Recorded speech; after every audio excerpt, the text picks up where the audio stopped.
In this lonely ass world, it's getting colder. I'm not going nowhere if I cannot take my boat there. My mind was bred a little different, yeah, from my own past. If I see heat, why the fuck would I wanna go there? Mama, I make you smiling.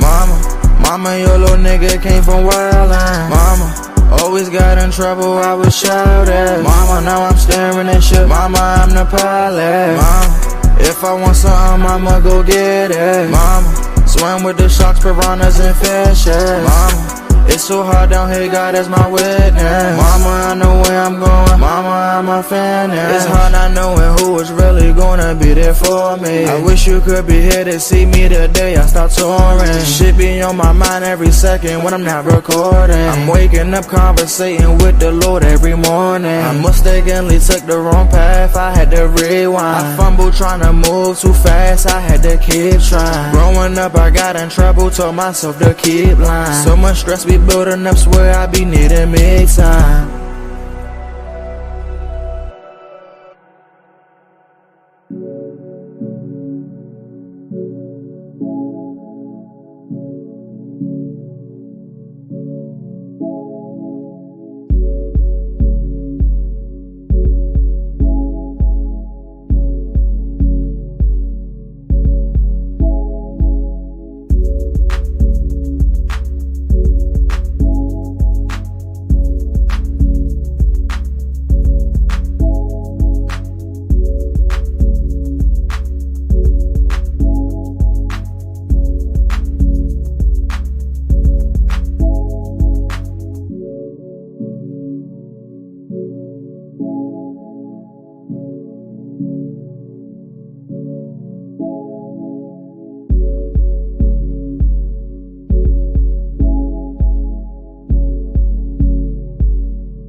Grand Rising, people.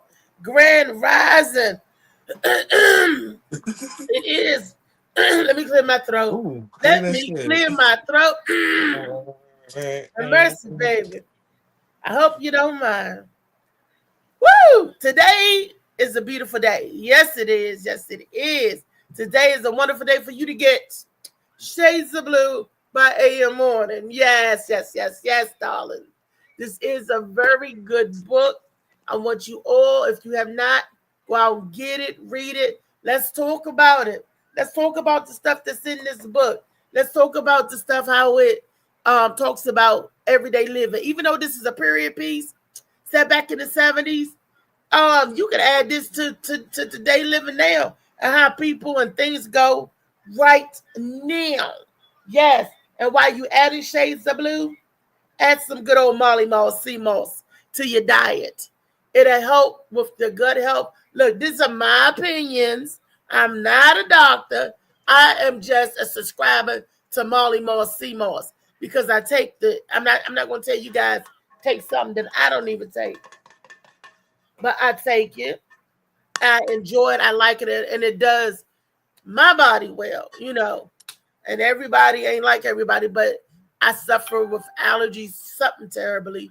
I suffer with a lot of stuff, something terribly. And the good old sea moss helps that, especially it starts in the gut with the gut health.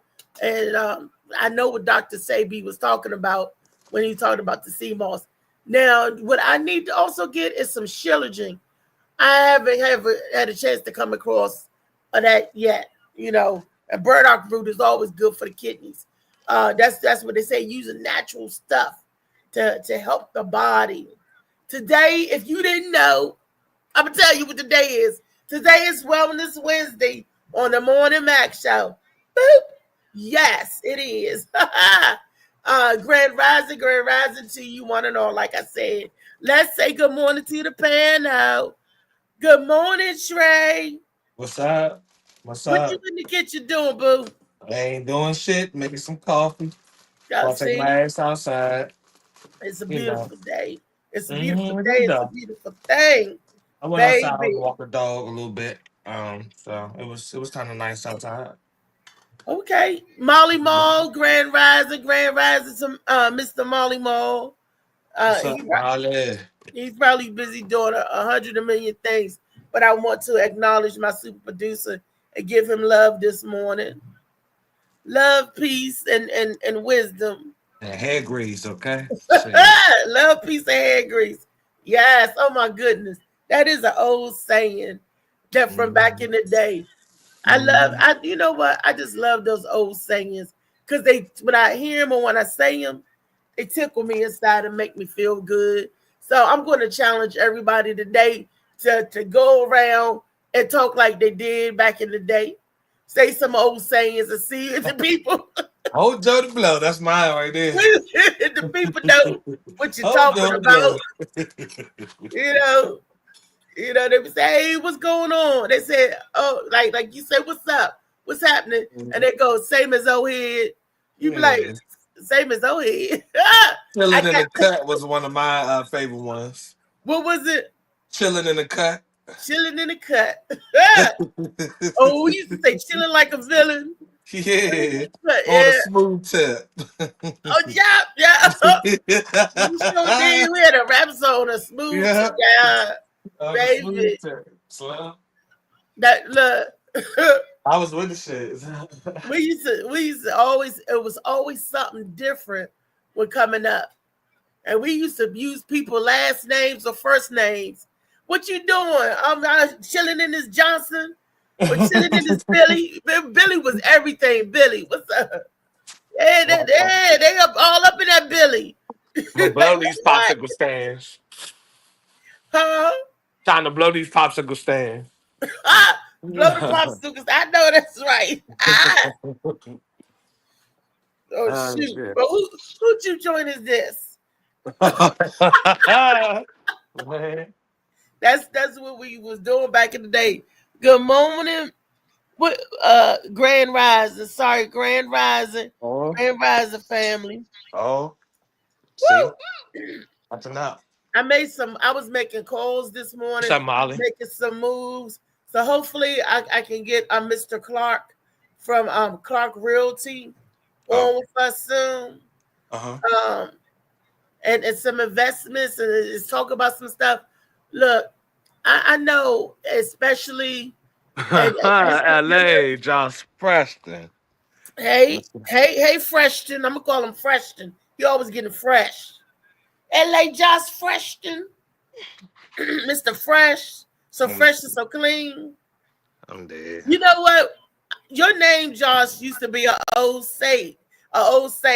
Stop being so pressed. They used to stop being a Pristina. Stop being pressed. Your name was an old saying. We throwing up the old sayings as we talk about Wellness Wednesday. Today on Wellness Wednesday, we're going to talk about 3 things.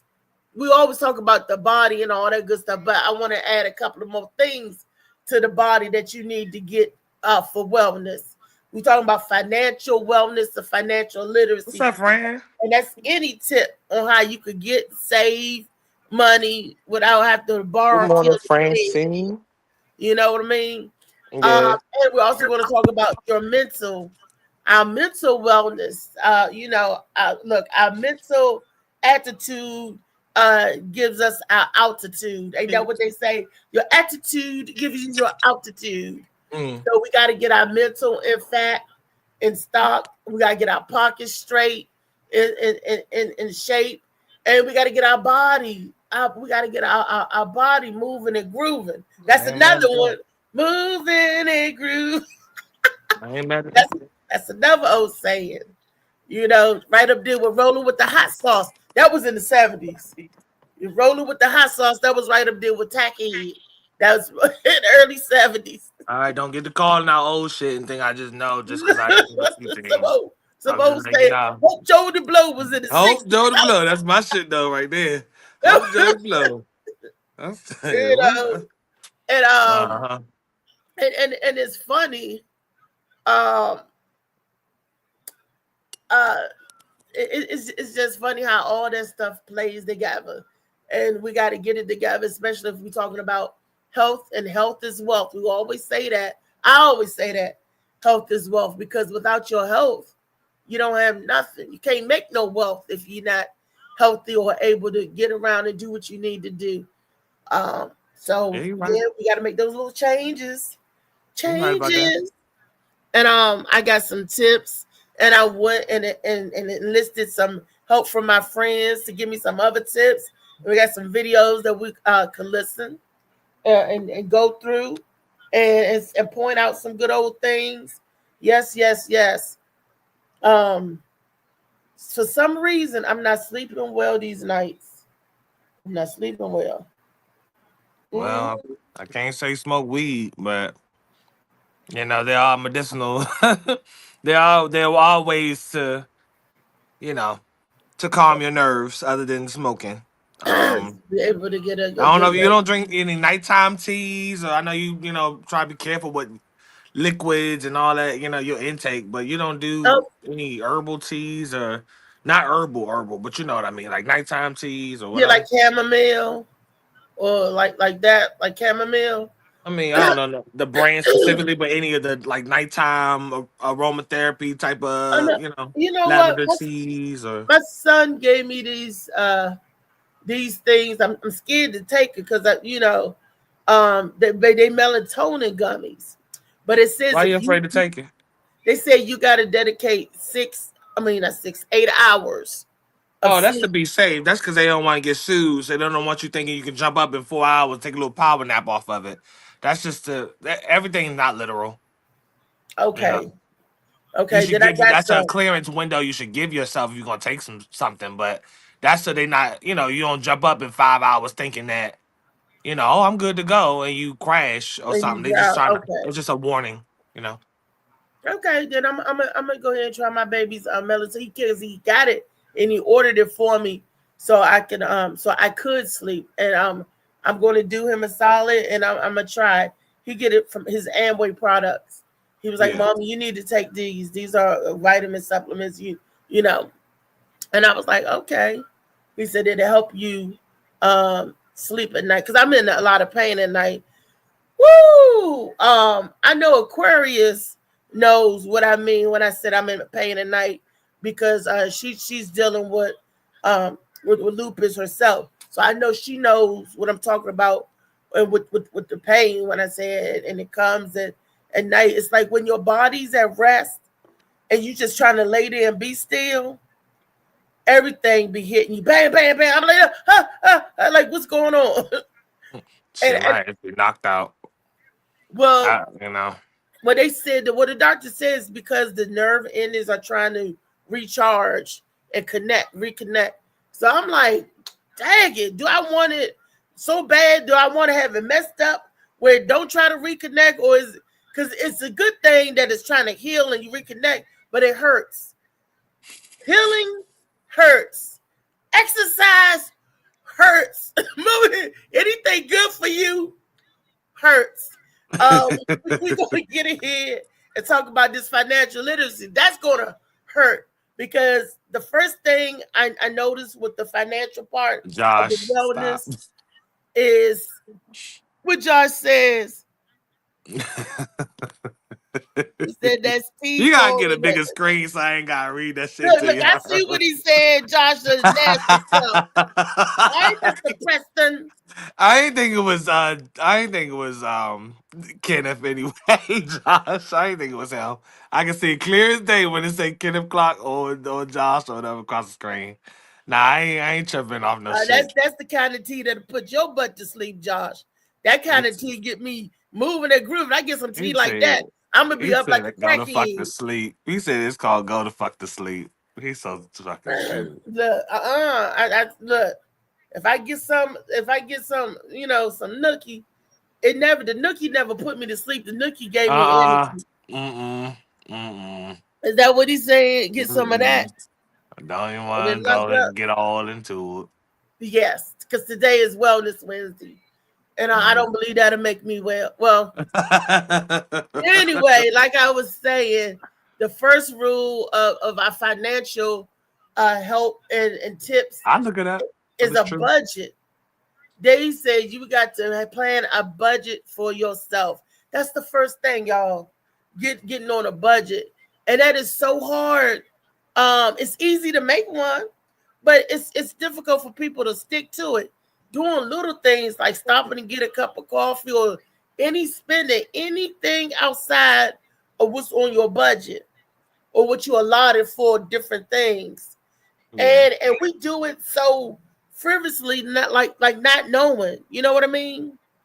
And we don't think about, is that in my budget? Can I get it? Just stopping and get a pop and some chips. That ain't in the budget. That's $5. That's $5 that you was not supposed to spend because it's not adequated in that budget. Mm-hmm.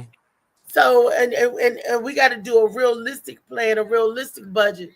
I was listening to one of the financial gurus, and they was talking about how to save $8,000 in a year.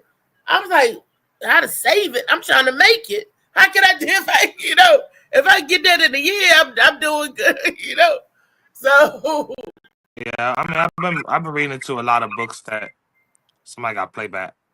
Okay, I've been reading into a lot of books that really simplify it.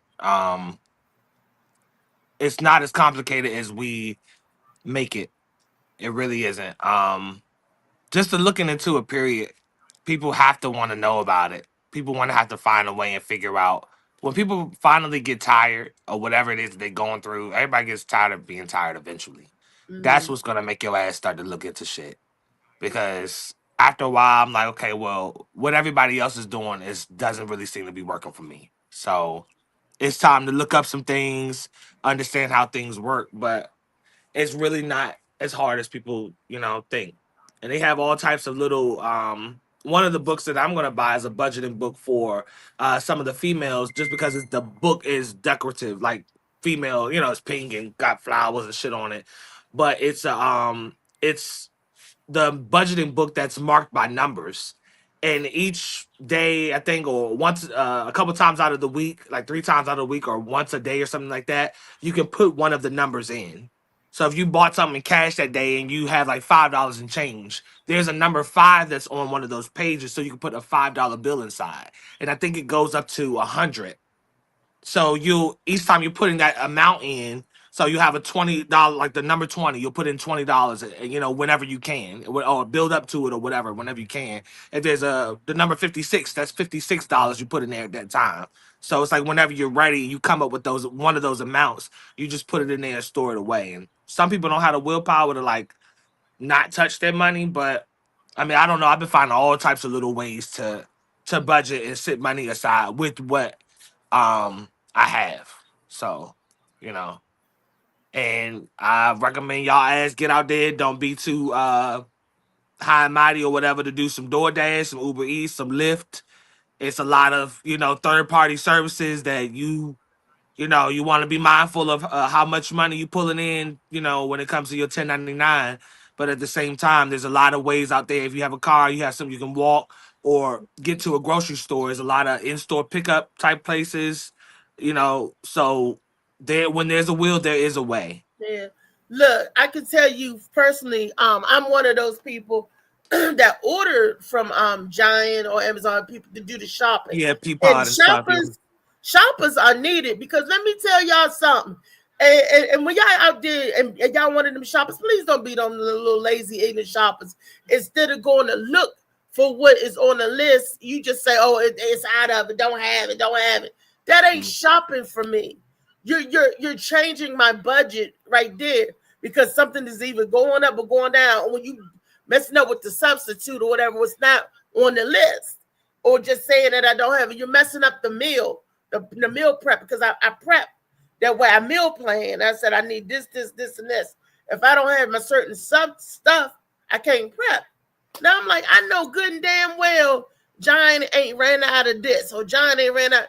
I'm like, this is a big ass supermarket chain. What's up, Andre? What's up, Black? And instead of people looking for it or doing their part job, they in the aisles talking. Because when I go inside the stores, they're all congregating down the bread aisle with the peanut butter and the jelly and the bread at.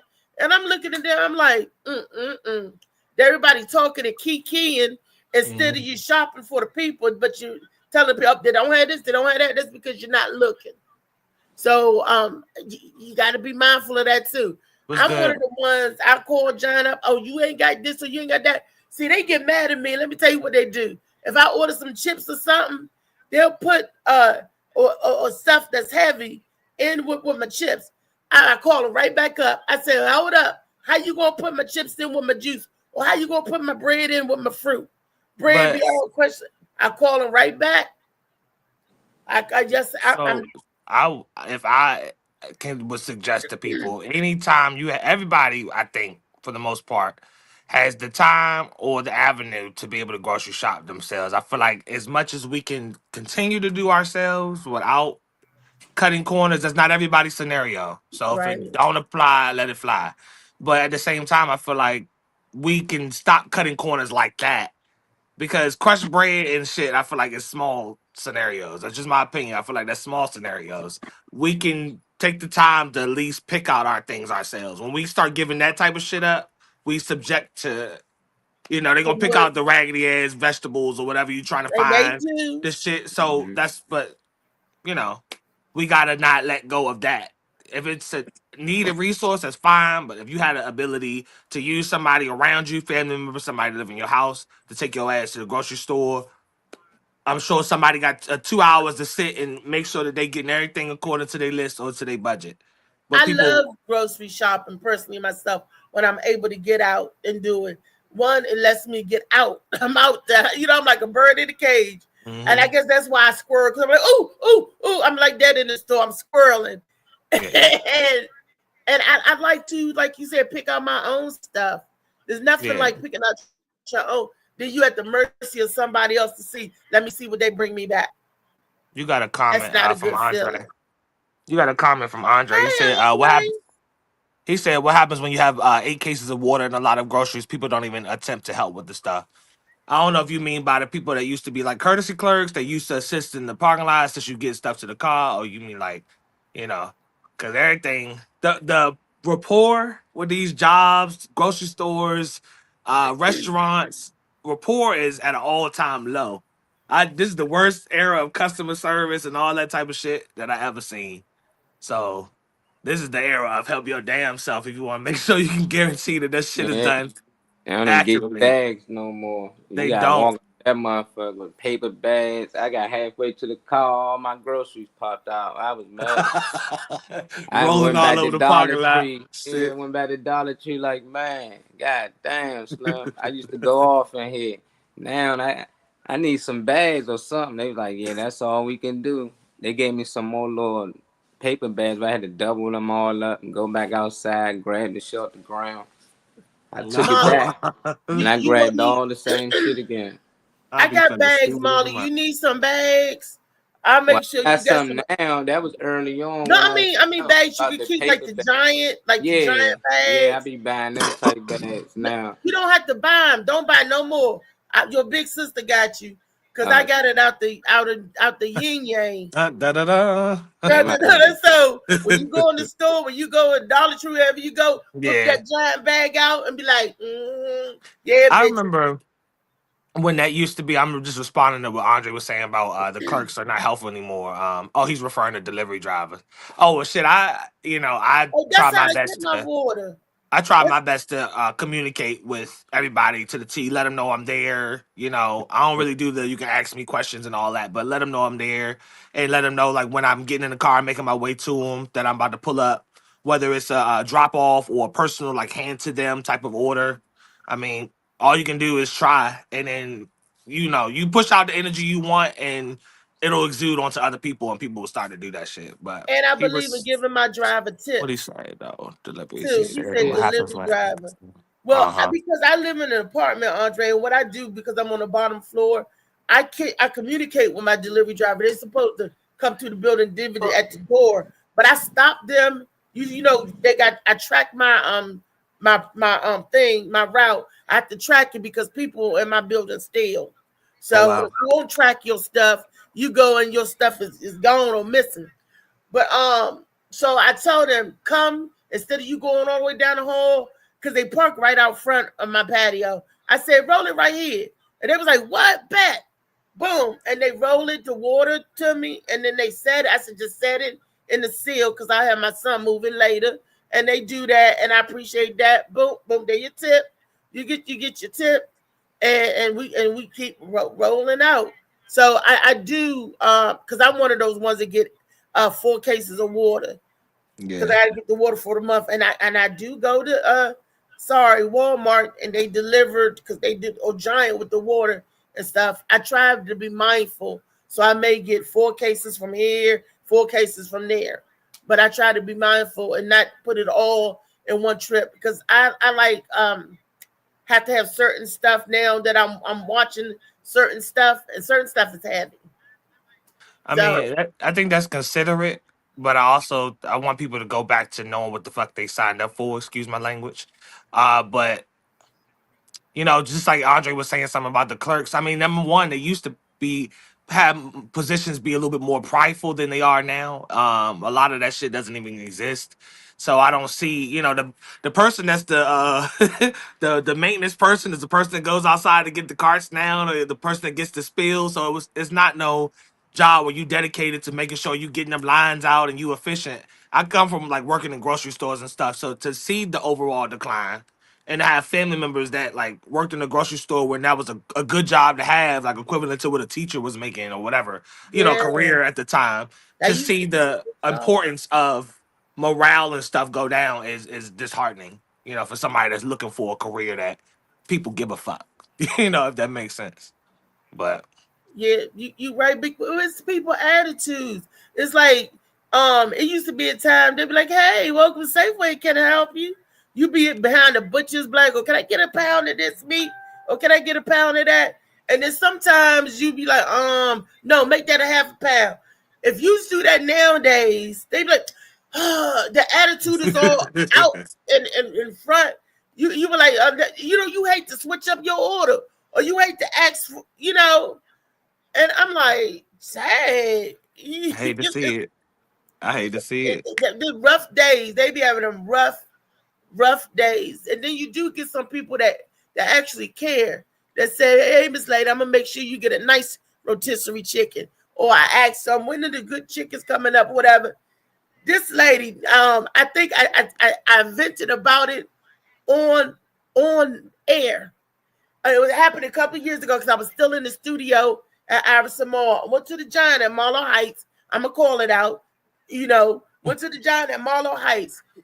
We're talking about customer service. Mm-hmm. I'm getting, like, when guests come in, I would go and get food for my guests that's coming into the studio. So you have refreshments and stuff. Like, I get a wing platter as a little crudité. They have the little cheese and a veggies thing. And I would bring beverages in and chips, Louisa could tell you when I know I'm having guests in the studio. I just thought that was being courteous and being thankful. So while they in there interviewing you, you in there, you snacking, or you know what I mean? You just being courteous. So I'm in the Giant, and I'm waiting for these. I wanted fresh chicken wings, right?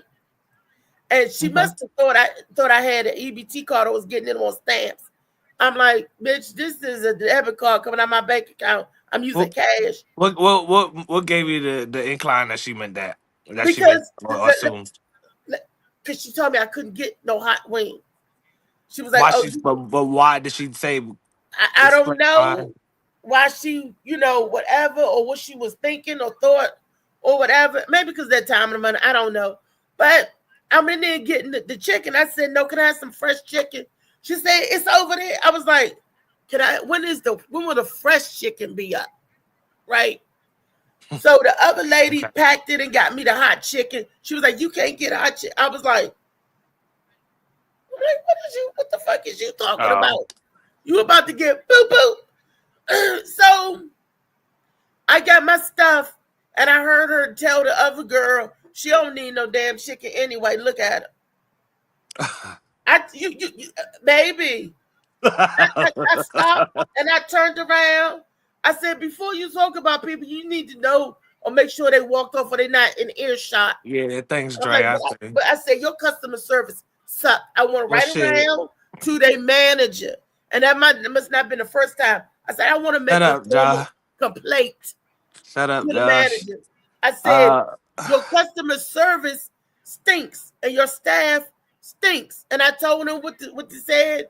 And I don't know if she got right up or whatever, but I ain't seeing no more. I'm like, mm, you stink. shit. They stink, and they do you really want your job, or do you can't see people don't have pride in their job? Well, I was actually about to touch on Black's comment. Well, Good Black with me on YouTube. I forgot to follow you too. I'm gonna make sure I do that. Let me screenshot that right now so I remember. But anyway, he said so. The dollar does not stretch as long as it does as it used to. Pretty much, low pay affects morale. Yeah, y'all paying. Okay, well, some jobs I'm not looking for, but so much because your requirements throughout the day don't require but so much.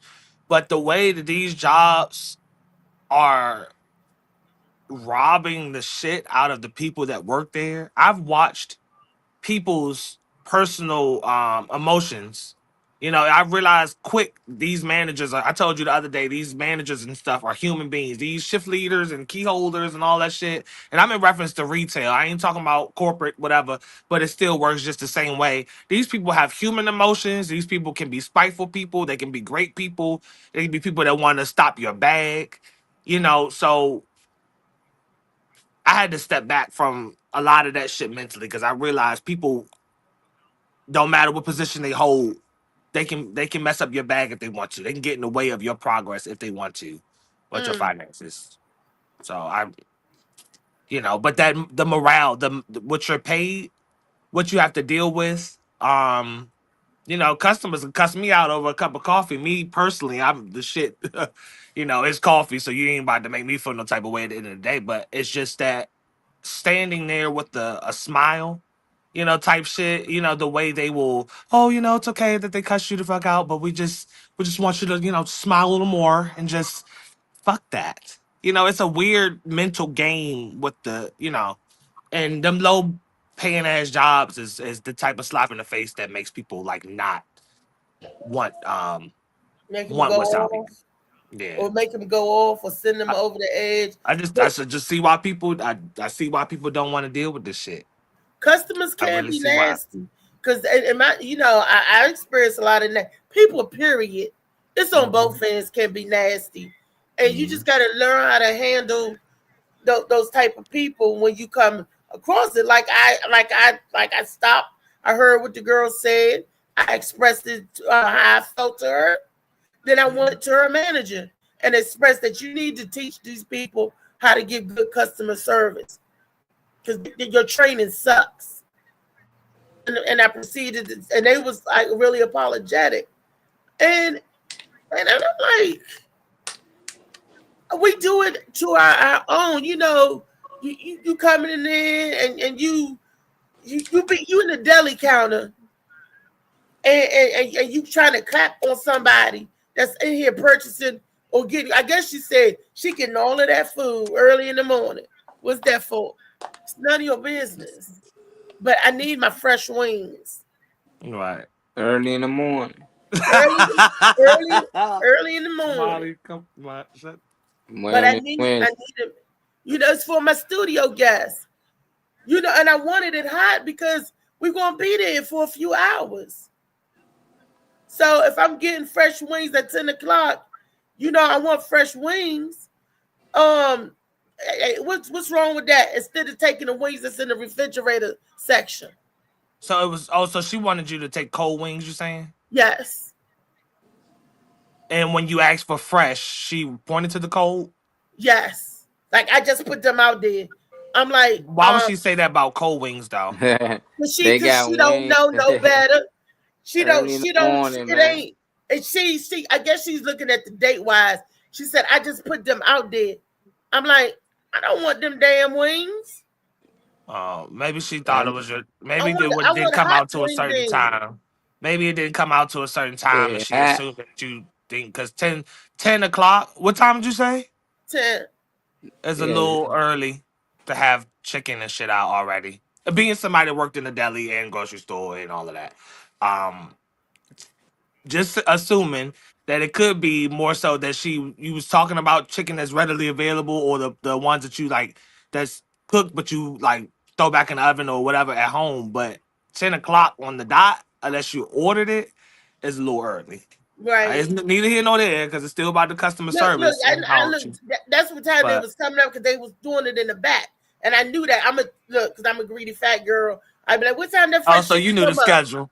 So that's just like I know Oh. the schedule at KFC when they drop the fresh chicken around certain times. Wellness Wednesday, y'all. Well, this, Chicken. and I'm sitting there, waiting, and she's, the girl working behind the counter, and she was stalking the thing, and I asked for fresh food. First of all, I wasn't talking to her. I'm What talking up, to the lady Lee? behind the counter What's up? because I'm like, I see you. Can I get some hot? Mhm. I'm like, yeah, and then You for should've you to called say, it I don't ahead of need no time, wings Dad. anyway. Bad customer.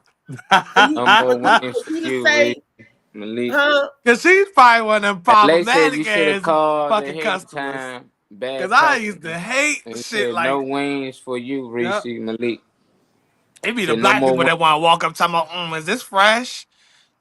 Nah, I just Why be you the one got asked? Is it yes, ma'am? We are about quality here. It is No, fresh. I knew.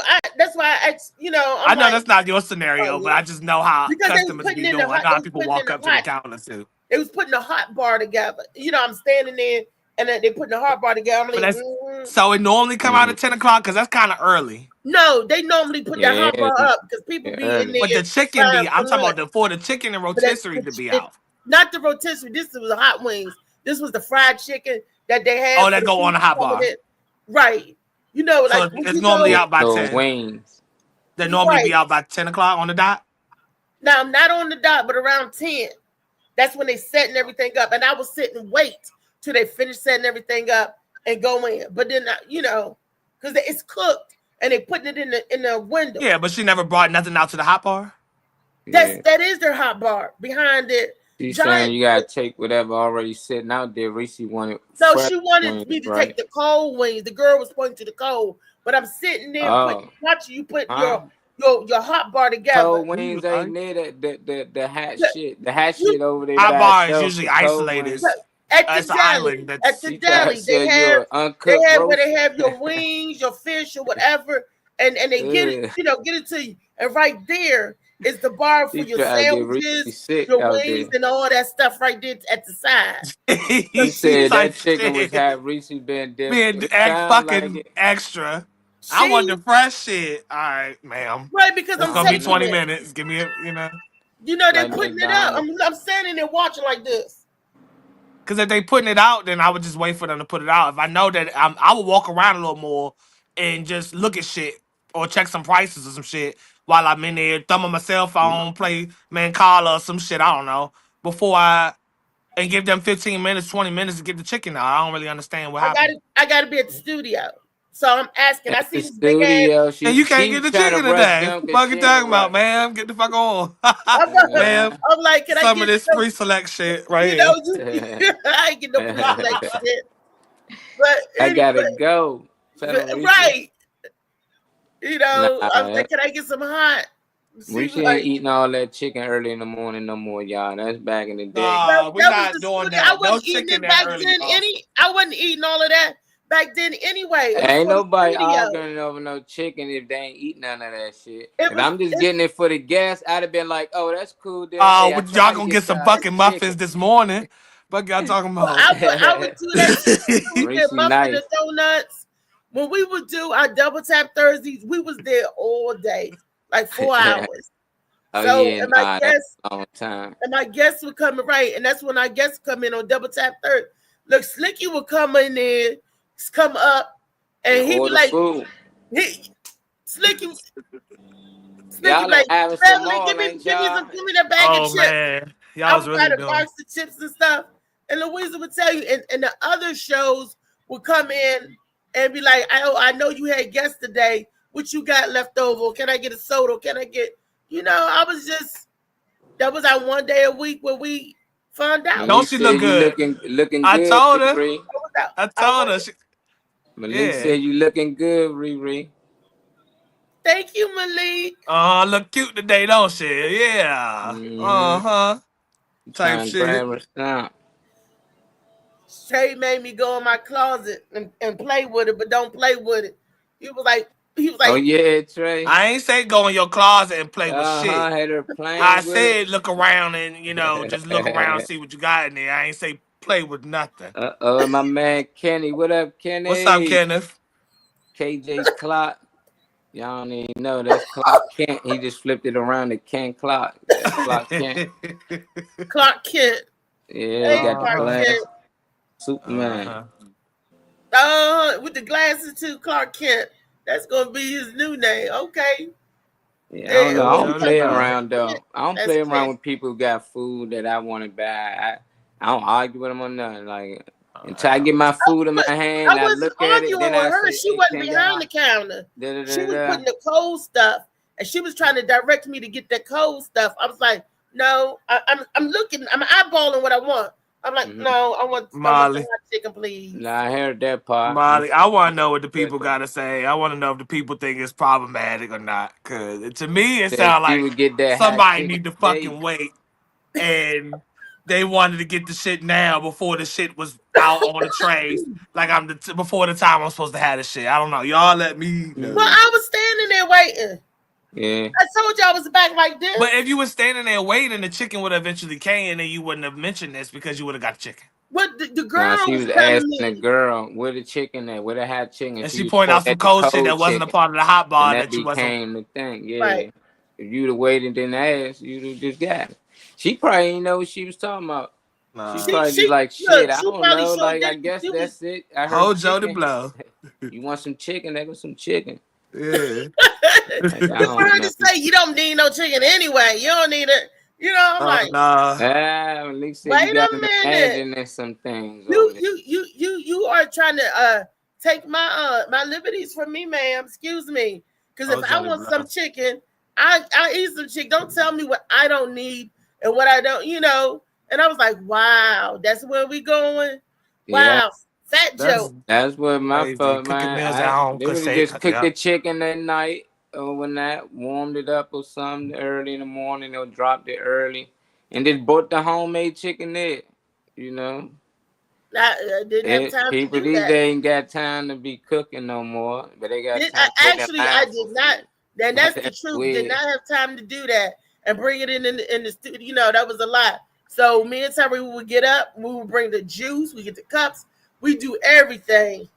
We would do everything. So in the morning and on Thursday, double tap Thursday, when our guests come in the office or up in the studio, it would be a nice affair. I fell in the studio one day running to get paper plates of double tap Thursday. Then double tap Thursday. Why we ain't getting no meals? We've been on here 3 years. You ain't double tap with us yet. What's going on? You know, we like to eat on Thursdays. You know what?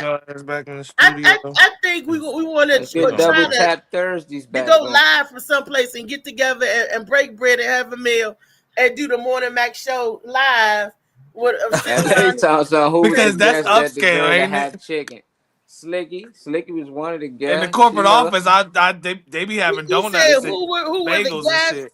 That you was getting this hot chicken for. Chicken. I had a lot of go back to the Morning Mac show. I had a lot of studio guests. Not about to do that. No, you're talking about that day. Finesse Day. No, it was a lot of people that came. No, that one day you was getting the chicken for. He not talking about how many guests you had. Told him. I'm not sure. I think she had I know Rico and Ron came up there one time too to be a guest on her show. Yeah. I don't know if they got chicken though. Get away from the show for a second. Okay. Go ahead, do your thing, Charlie. I told her get away from the phone. Get away from the show. It sounded like a man talking. That's why. It wasn't boo boo. I'm mind my fucking business though. That's what I'm. They talking about it was Gwen.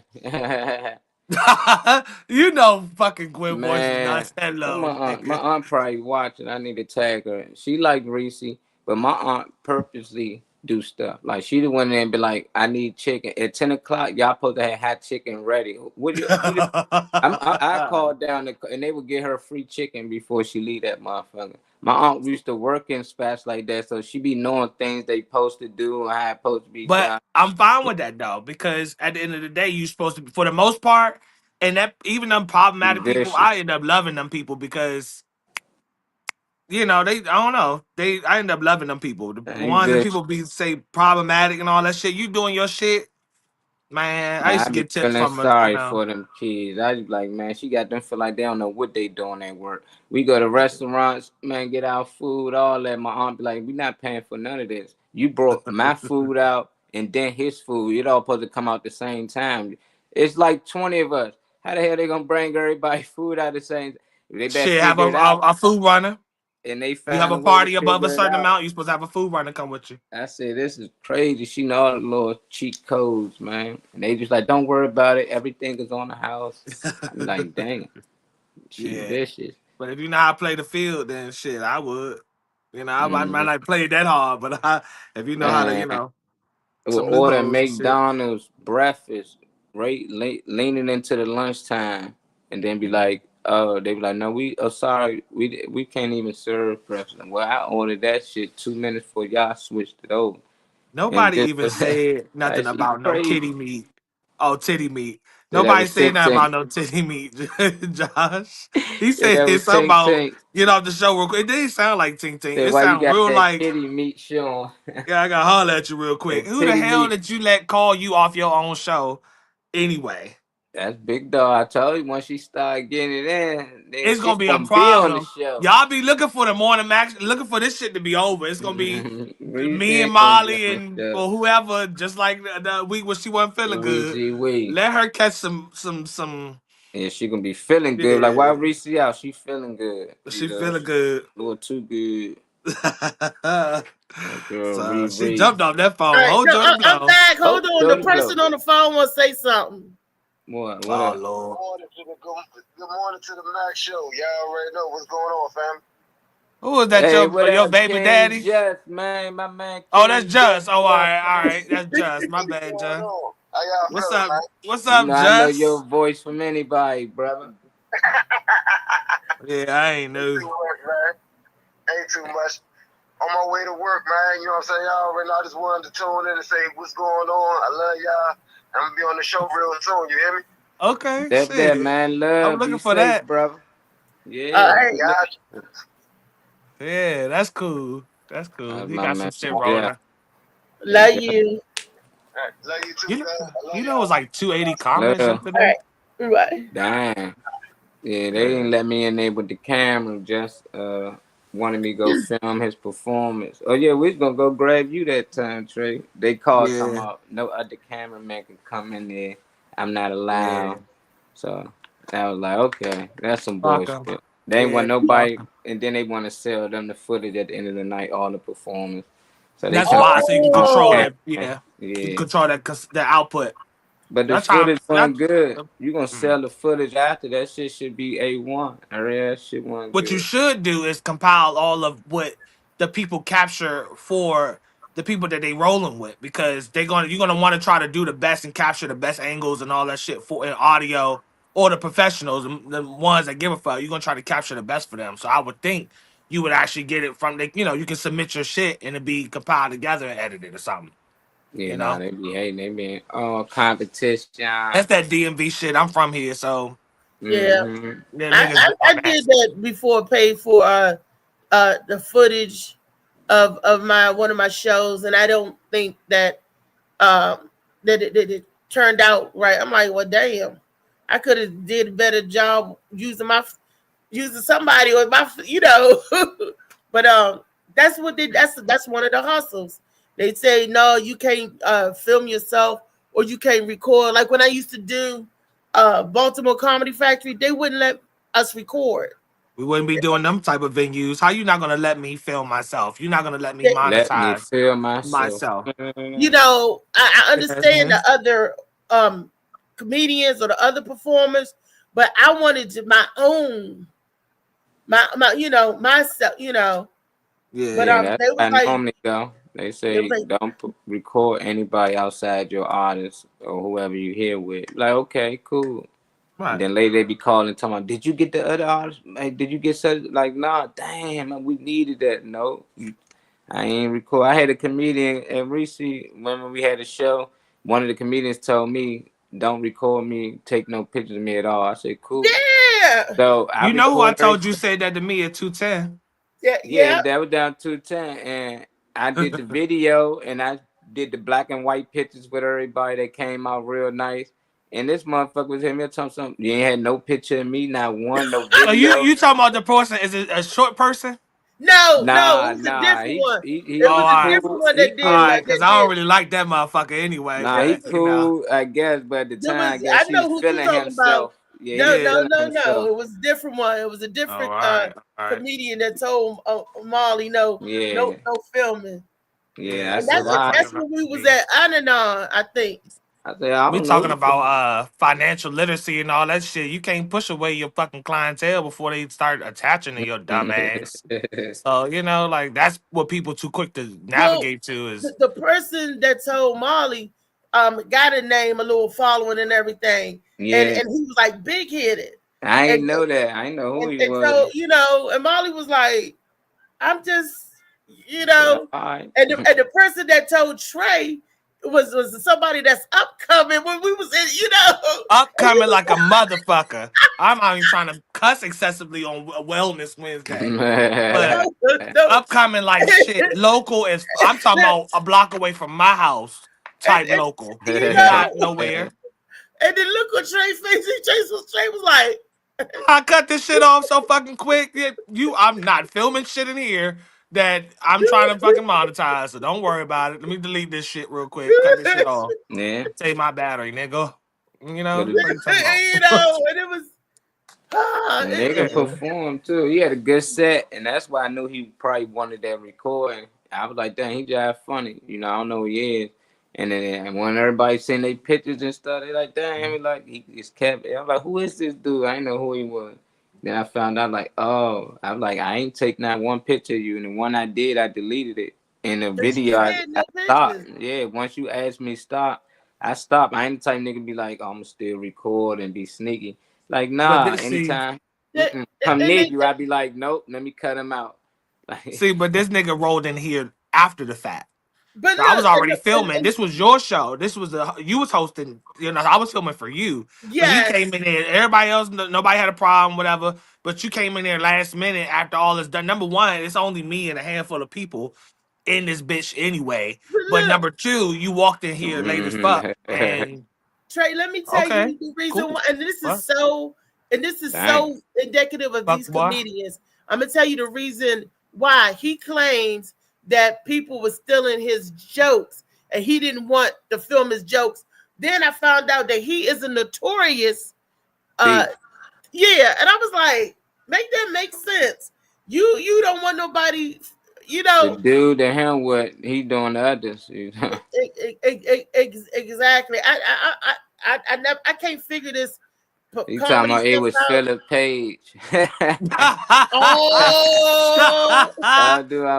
said that shit. We're not gonna get no more rumor shit started on this platform. You said that shit at the 54:18 mark. You said that shit because I don't know Phil. I don't talk to his ass, so not to my knowledge. And I saw your comment, Josh, about the titty meme. I ain't trying to, you know.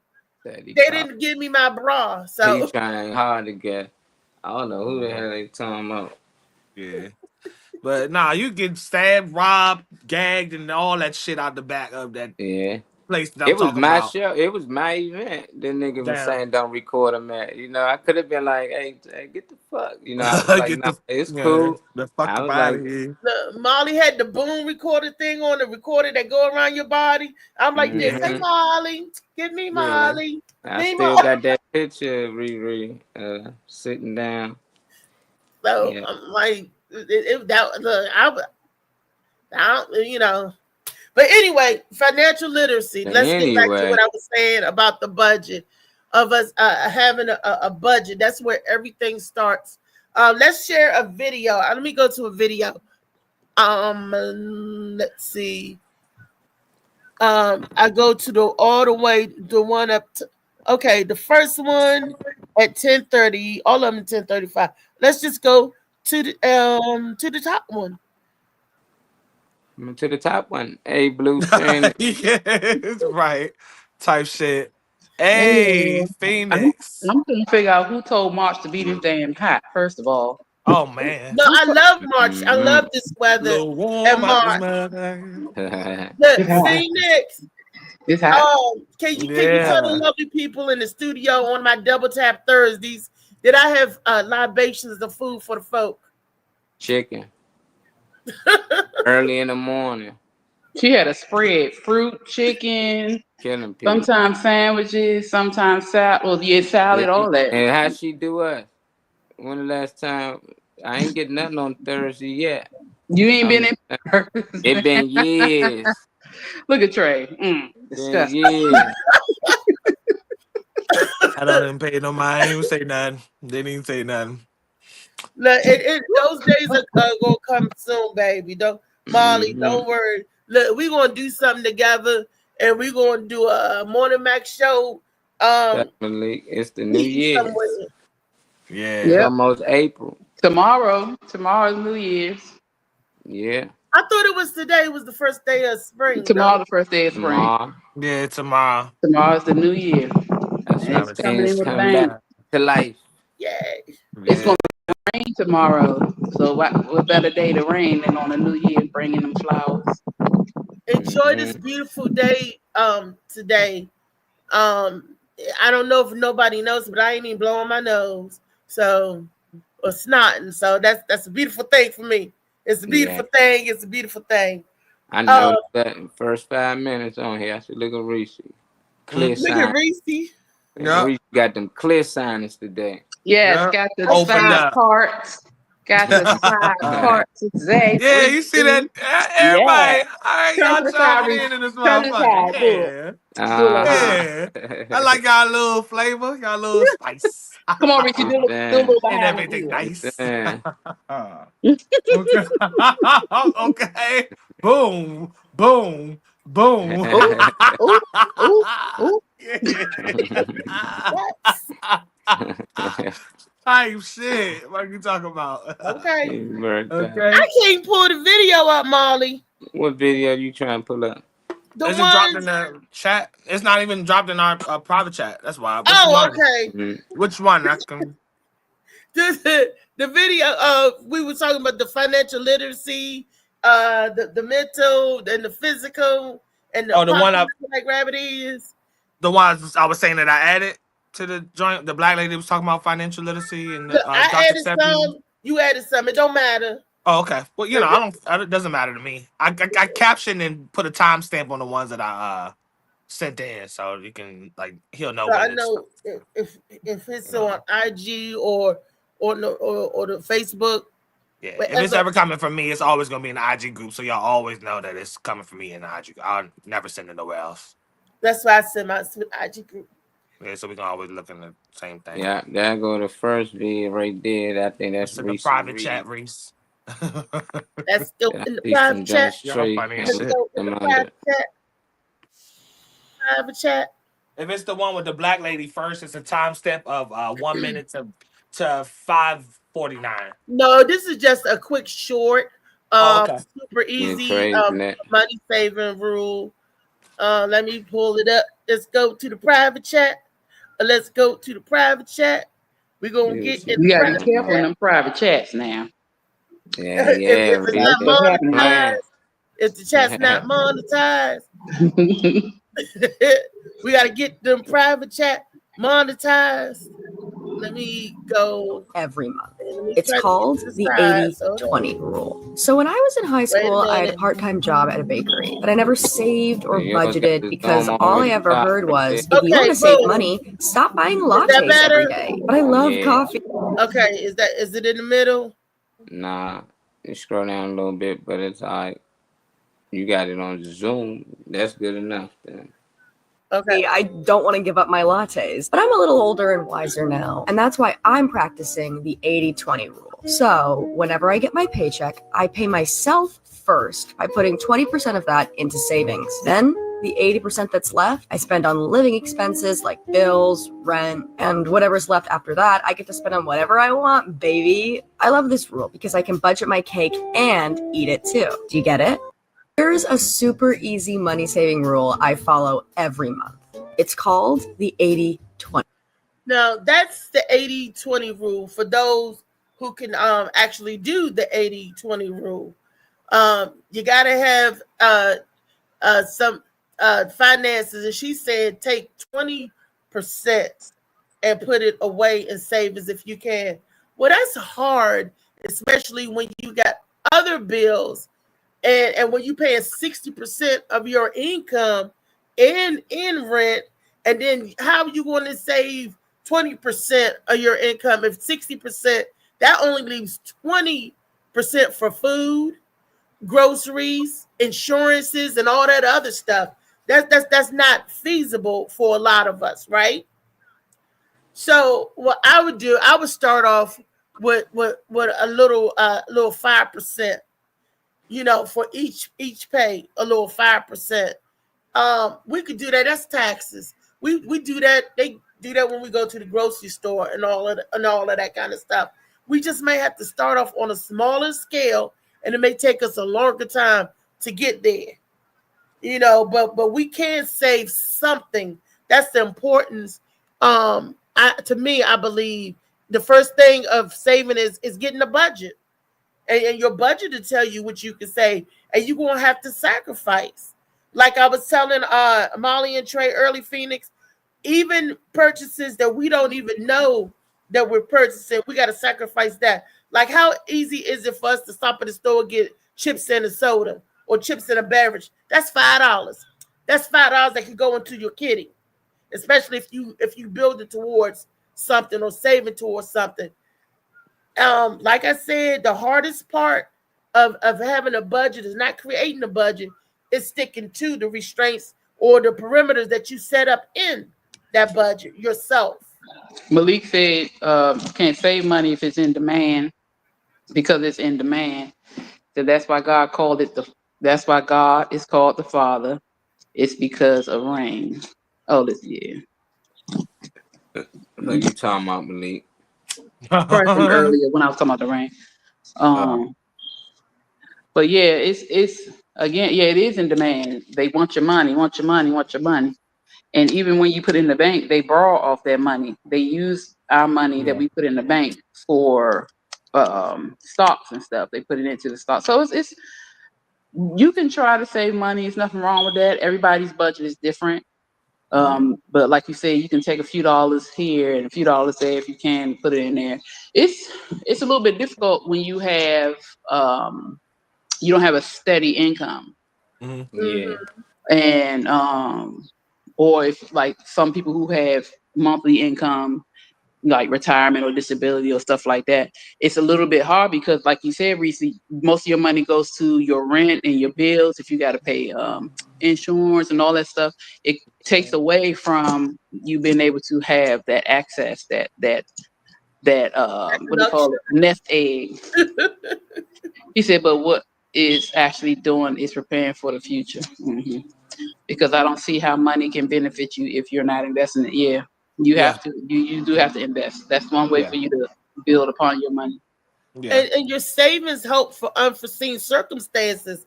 Like if you have a vehicle maintenance, vehicle breakdown, we gotta prepare for the unexpected. We don't know what the unexpected is, but we have to have something in case when them storms come crashing, because we don't know because you never know. You gotta just be a dutiful. Try to save or whatever. So when stuff happens, you don't have to rob Peter to pay Paul. You want to put it in an interest-bearing account. That's important. The interest-bearing account. High-yielding account savings. So your money can save, it might be a couple of more pennies on the dollar, but it's still a couple of more pennies. And they tax you on that. I mean, because the bank will send you stuff. What do you say? What's that? What do you say? It could take you 20 years to save 20,000, and will take you 10 minutes to spend it because money is a demand. Mm-hmm. You ain't never lied there. You know. Actually, what they save money for? You know, what's the point of saving it?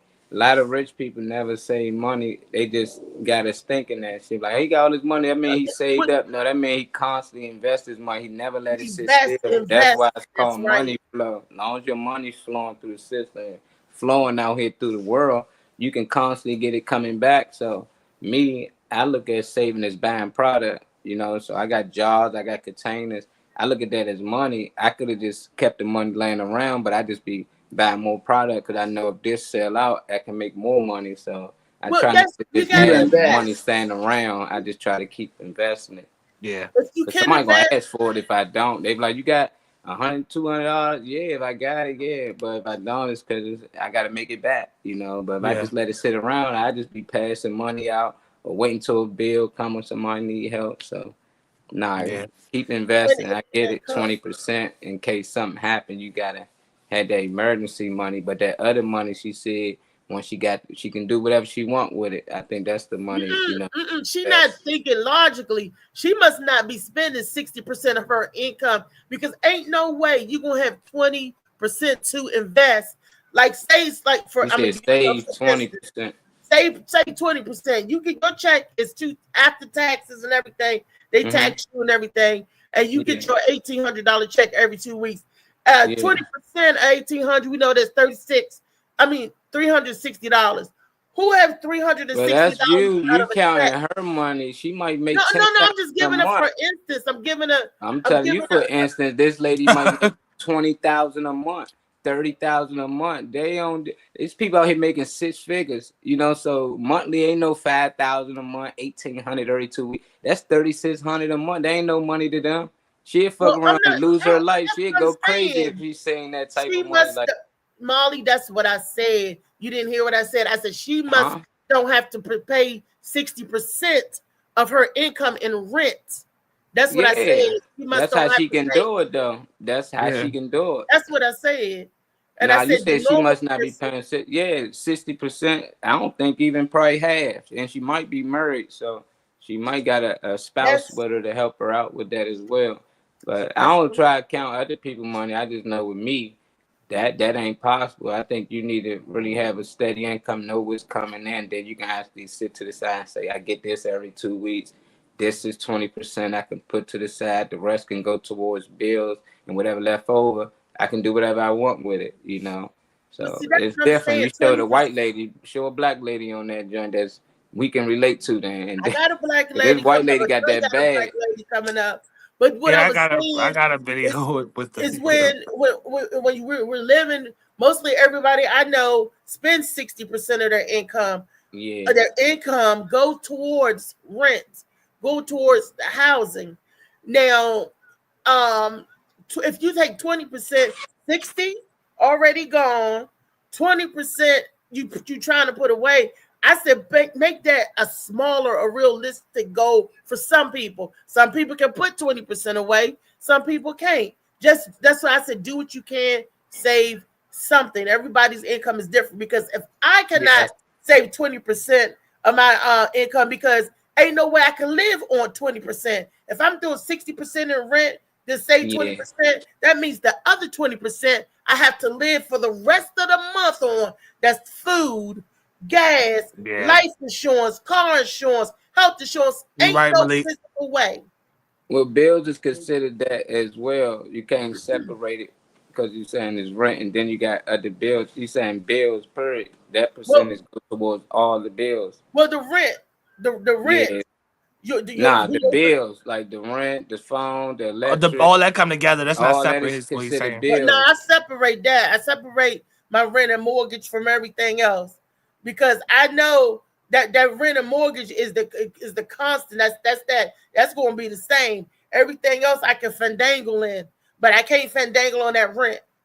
You can't really fandangle. You can't finagle whatever the word is. The bills either. It's like you. Get people making people negotiating when they can pay it and all that is not moving forward. So if you're not finding a way to cut it down as an expense, or eliminate it as an expense, you're not profiting. So negotiating or still finding loopholes to keep the service that you have is not progression. And Well, I don't I know if mean, that's like what you're you can saying. cut down, like I don't say want to be your wrong. I don't know cable if that's what you're bill, saying or not. But your cable bill or your internet, you could cut them down or you could cut them out. You can't cut or negotiate that rent. Your rental officer, your rent is your rent. but why do you not? Why do you? Let me ask why you separate it from it being an expense period, because the bills is still the same way that you can't finagle and or not decide you're not gonna pay it this month. Because that's the rock. That's what you gotta pay. Yeah. If you They want to both live there. you got to pay the I don't bills have and to the rent. eat. I don't have to eat top ramen. I don't have to eat watermelon, or I don't have to have certain other stuff. I can finagle my grocery bill. I can finagle my cable bill. I can even get a lower phone plan service. But what I'm saying, how did you finagle those bills? Let me ask you that. Your cable bill, you can cut out some of them other channels and just go basic. You can tighten your drawstring with your rent. Your rent is your rent. You can't tighten your drawstring with your rent. That's what I'm saying. So that's why I said I put that separate, because that's not going to change. Ain't gonna do nothing but go up. Rent don't never go down. They just go up. And with other things, even with your car insurance, you could change car insurance and get to general and try to save a couple of dollars. You ain't gonna change your rent. You ain't gonna change that. That's what I'm saying. We just make more bills, and then when they get tight, we say, well, they ain't paying us enough, or we just ain't managing our money. The money. Living over our means. If you know this is what need to get paid first, the rent and everything else is extra, then you can't go out to eat. It can't be pulling up to the grocery store getting chickens and stuff, right?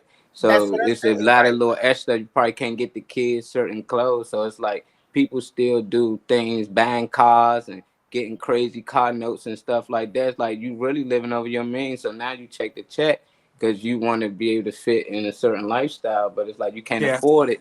You know, so it's like I'm not gonna get those things. I can't afford it just yet, but when I can, I grab them. You know, but some people don't have patience to wait until they can, so they just get them things. They get in more and more debt, and that's what they want anyway. They want us in debt, forever in debt. That's how they make money. That's how they keep us where we at. Yeah. They want us to try to keep up with the Joneses and the Smiths and the Johnsons. That's why I won't buy a car. When I buy my vehicles, I buy them straight out. I ain't paying no monthly nothing. Yeah. I've had monthly bills, monthly, car notes. I don't like that. First of all, I get mad when I got to pay out money I don't want to pay out. Man. I'll go and I pay for a vehicle, and it's a good vehicle. I either go to the dealership, I do my research. I go online, I go to the dealership, and I buy a car, or I've gone to the auction, and then I fix it up. I'm not paying no car notes. I don't want to do that. Real rich people sell debt. Yeah, real rich. Yep. Yeah, and I'm just, it's just like I said, I have internet in here, but it's because my children are in school, I get a discount. So I use that discount. I don't have cable, but and I don't even have TV. Can I ask real quick without cutting you off? How did you find out about the discount? Like them being in school and getting a discount? I had it for years because I don't even remember. The Xfinity. Well, we don't want to give them whatever, but they tell you that I've been on it for years, so they ask you. It's been a while. I think they might still have it though. Yeah, they probably still have it because I still use it. But it's like it's basic internet, and it came out when the shutdown with the pandemic, and they offered that for parents with students to help them. Free, and they gave it to them free. Yeah, it wasn't free. I've always had to pay. A lot of the I don't want you to fall off on what you were saying, so I'm sorry. Go back to what you were saying. Okay, what the libraries do, just add to what you're saying, a lot of the libraries, just for the information tip, the library, for instance, up the street, they give out Wi-Fi units. So you can keep that as long, you ain't gonna be on the Pornhub or no shit like that. But anything general that you want to search, look up, anything your child's doing for school or that you might need to do for your office, on your Microsoft Word or whatever, a lot of these places do give out internet. So you might only can keep it for 2 weeks at a time. You might have to give it back for a week, keep it for 2 weeks, 3 weeks, and the time that I needed it the most, when I was not agreeing with my aunt and I wasn't living in this house, I was just kind of out and about and all that. I was able to utilize that and save my data at the time. So just I was asking about the research and not research necessarily, but where the information came from about your children being tied to school, because there's a lot that we don't realize is sitting there that we can utilize. But my bad, I didn't want to cut Oh you no, off. they asked me. They asked me because I had service with them already, and because what was happening, they asked me when I had inquired. I was going like, "Why is my bill so high?" Blah, blah blah, and they asked me about that. That's how I ended up getting on. They didn't know, but they asked me. Malik, you said if I decide to buy a car, remember to put a lien on it before you take it to the DMV. What do you mean? Yeah, because I thought putting a lien. I don't want to be ignorant to it, but I thought when they put a lien on it is when they lean on your ass and take that shit back. Yeah, they I thought lien owning only your meant car. like It's snatching like it. when you go register your car somehow, you're not really registering your car for you. It's their car now, and they're allowing you to drive it. It's weird shit. So it's somehow you can put like some type of lane on it. So like like I'm the borrower, like I'm paying off. Though it's my car, I can do like make it seem like I'm paying something or something like that. You don't have to do that. If you bought it straight out, it's your car, it's yours. No, I mean once you get them registered and all that, it's somehow the DMV own it now. As long as you got their tags or something, it's something weird. Hopefully Malik put it in. There's always some type of way they try to get some type of control because you got to pay for the tags every year or every 2 years, and if you don't have insurance, tags went up. Tags. Ask me how much I had to pay for my tags. I just got them renewed at the end of February. I don't know roughly how much it even costs. I say $54. $54. To get your tags renewed. No. For that little more than that or less than that? For 2 years, more than that. So $120. Over that. For 2 years? $185. For 2 years, you probably paid $300-something. Yeah, there you go. Yeah, I don't know how much it costs at all. Yeah, I was like, damn. But for how long is that? 2 years. Only 2 years. So do you get the tags? I'm just asking. Just the tags for each month? Like each month, how you get the new color and all that? You get that for 2 years? No, something like that. They give you just the sticker.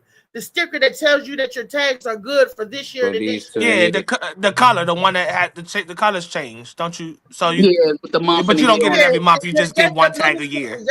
Yeah, damn, that's expensive tag. One tag, damn. Yeah, it just goes on your tag, and it's for you can pay for 1 year, 2 years. But Malik, when you go, you don't give them your title. You get to keep your title. You hold but your you know title. What? I can't remember. You're right. I need to check because when I went and did my tags for my van that I got bought, my title. I got to see if they put anything on it because you're right. No, when I went to do my he tags, said you put a lien on it first, and they cannot tow it, nor do they have the authority. Yeah. Okay. Because of a lien is a lien transferring my ownership to a degree on paper. Like I own it, but basically you the first owner. Like you the first owner. If not, they'd go ahead. Well, I'm the only owner. I can show you guys tags where I paid off my stuff and they sent me my new title work saying I'm the only owner. I don't have no more lien on my property, and it's just my name on there because I'm the sole owner.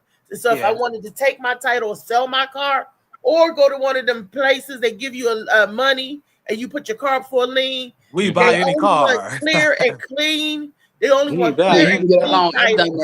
Don't do that. It's crazy. They only want clear and clean titles. And it's a racket. It's just like a payday loan when you put your car because don't get it. I got into that one time, and those are not good financial ways of getting out of pocket. It was, oh my gosh. So that's terrible. I would never advise nobody on a payday loan. He said you have the copy of the title. Yeah, that's what he said. That's what I said. I got to look at it. I have my original title. They gave me my original. I thought he was talking to me because I sold my car. I don't have the car anymore. But because it was going to take too much money for me to get to fix the transmission. I said no, thank you. I spent $4,000 on that van, and I had that van for a couple of years. It was 2015 or 13 Chrysler Town and Country. That van was very nice. I love the Chrysler vans. You got your money worth. The new school ones, yeah, them bitches are nice too. Man, we can fold them seats down. I done traveled up and down the road. Oh, luxurious. We can fold them seats down. So look, we took road trips and everything. So I'm gonna get another one, but not right now. I want to make sure I'm able to afford car, maintenance and stuff. So I'm not. I could, but I'm not. I'm not gonna put myself in that position. That's right. There's a lot. Tires, the engine. You always listening out for things. Brakes is a constant. So it is like it, and that's why you got to save money to the side, because you don't never know what's gonna happen. What goes up now, what goes up. So I have to try to put money to the side for everyday life and living. Just because things happen, and that requires great sacrifice.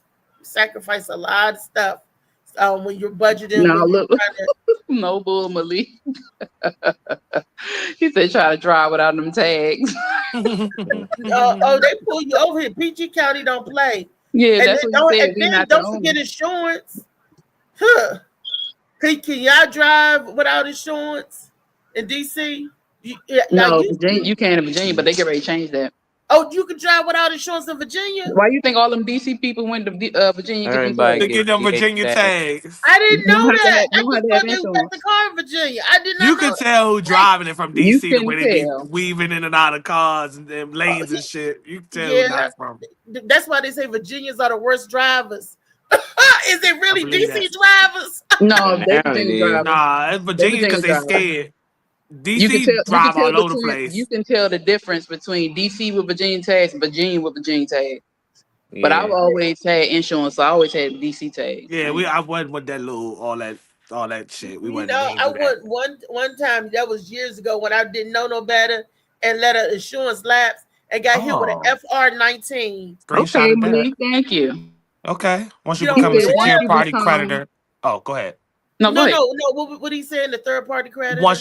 Once you said, once you become a secure party creditor or create a private trust and put the car in the trust, you will have no more payments. But she didn't have no payments. She bought it outright. What you talking about, Malik? I don't know. I know I get my car. I'm gonna hit Malik up and say, I'm gonna ask Malik because I want to know. I'm not fucking around and having no payments on my car like everybody. I might have all my cars right now. And ain't nobody snatching nothing from me. I done woke up, my shit was gone. I said, "What my truck that will never. I'm not letting that shit happen to me." Called the tow people everywhere. They like, nah, we ain't got it. Man, I called the people like, hold on. Man, they said you ain't make a payment in 3 months, shorty. I said, man, I was gonna make one. I wasn't. No. I really wasn't. I ain't know they was on their way. I would have hit that joint. I was young. I couldn't afford that. They gave me a truck. I had to pay $400 a month, and my insurance was $500. I'm paying $900 a month for a vehicle, and I still have rent. I told them, man, I ain't paying this shit no more. Y'all can come get it when y'all come get it. They really came and got it like ASAP. Ooh, it's a deer running by. Y'all can't see that shit. Look at Trey. Go fight that. Oh, look at the little fawn. It was a little deer running by. But that's. It's real. Molly, you said you had a $900 car note? In insurance, I was young. That's why they said. Oh, he said you have to pay an uninsured motorist fee. Oh, in Virginia? Oh, wow. You got to pay it. I'm not paying no $500 a year. I mean, I guess that would be cheaper than paying insurance every year, but then that's still dangerous. Yeah, I don't know. I was looking around. I mean, we could call and get some quotes now. I was looking around. Y'all can't hear it. Insurance is high. Yeah. But I was calling because I was going to leave who I got. I ain't going to say who I got. I'm going to stick with who I got. And I was calling other insurance companies for car insurance to get full coverage. And a month, they one of them wanted $800 a month. Oh, shit. It's a couple of hell. They gonna get it. And bad driving. I can't. I'm like, is they crazy? $800 $800 for full coverage for me and my son. Yeah, that's crazy. And I was like, oh no, no. Yeah, I'll stay on the bus and the train for right now and rent a car. Like go through Turo and rent a car, or have somebody let Yeah, me borrow their Turo will car. save your ass now. I'm Yeah, driving. I'm about to get in the Turo. I'm about to use that for I ain't got my time. DoorDash and I shit. ain't about to do all that. I get where I need to get when Turo I like need to get there. budget or No, enterprise? you can Nah, rent. that's No, it's better because you can rent a car from someone, and you pay a certain amount, for that car. You don't have to pay insurance because they have insurance on their vehicle. It's a lot cheaper to just rent that vehicle. Nice car. You can't really go out of town with some of them with though. extra cars like that to rent, or yeah, like for instance, I'm looking at one because I'm about to get commercial insurance for well, there's different insurances for me when I'm driving other people's cars. I'm not on a, so I'm looking, but commercial insurance to be able to do like Uber Eats, DoorDash, stuff like that. But I can rent a Camry Toyota XLE for $42 a day. But if I do like DoorDash for like 8 hours, I can make two something, and I can take that and I can flip it and extend that time. So if I wanted to do it for a week, it's only a small percentage of what I'm pulling in a day. So I can like flip you it off pull of them. 1,000 in a week, but you only spend 200, like that, right? Exactly. Okay. And I can get that from 2 blocks away from here. Dang.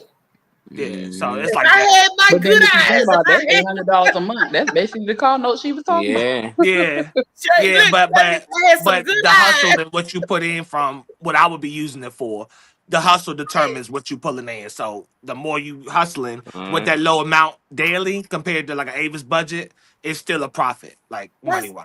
That would be all I need to get an extra $1,000 in a week. That would be perfect. Only reason I wouldn't recommend that is because of the constant getting in and out of the car the whole time you're doing it. Yeah, the constant getting in and out because you're standing there waiting for an order. Sometimes the order not always ready, everything not always sharp and on time. So it's a lot of it's equivalent to Amazon, which is why I was fine with it because it was the same concept really with how the phone works and all that shit. Can you have people ride with you? Yeah, you got people ride with you. They're not covered on your insurance though. When they ride with you, they'll be covered on your personal insurance, but they won't be covered on the insurance of the people or the platform you're using because that'll only cover you. They said you have no car maintenance, Trey. Yeah, and he has no car maintenance. Yeah, I don't. Yeah. That'd be a definitely insurance already through the platform that I'm using. They cover me. I don't have to get, if I'm want to do certain things, I'm gonna need some type of basic insurance to go along with that usually. But for the most part, no, there's loopholes. So you could make some money doing it. That's why for the young, if I had good vision at night, I would partner with one of my young cousins and say, you do the body because you got the physical, and I do the driving. And which will be fine. But I will recommend anybody who tries any type of Instacart. I've just downloaded Sparks on my phone, which is picking up like Walmart orders. I want to see what that's popping on since I got Walmart's in the plate and stuff. Orders up for me, please. And I just pick up and drop off. I can't control what I pick up. I can control the radius or which Walmart I'm at or whatever. But I want to see what that's hitting on.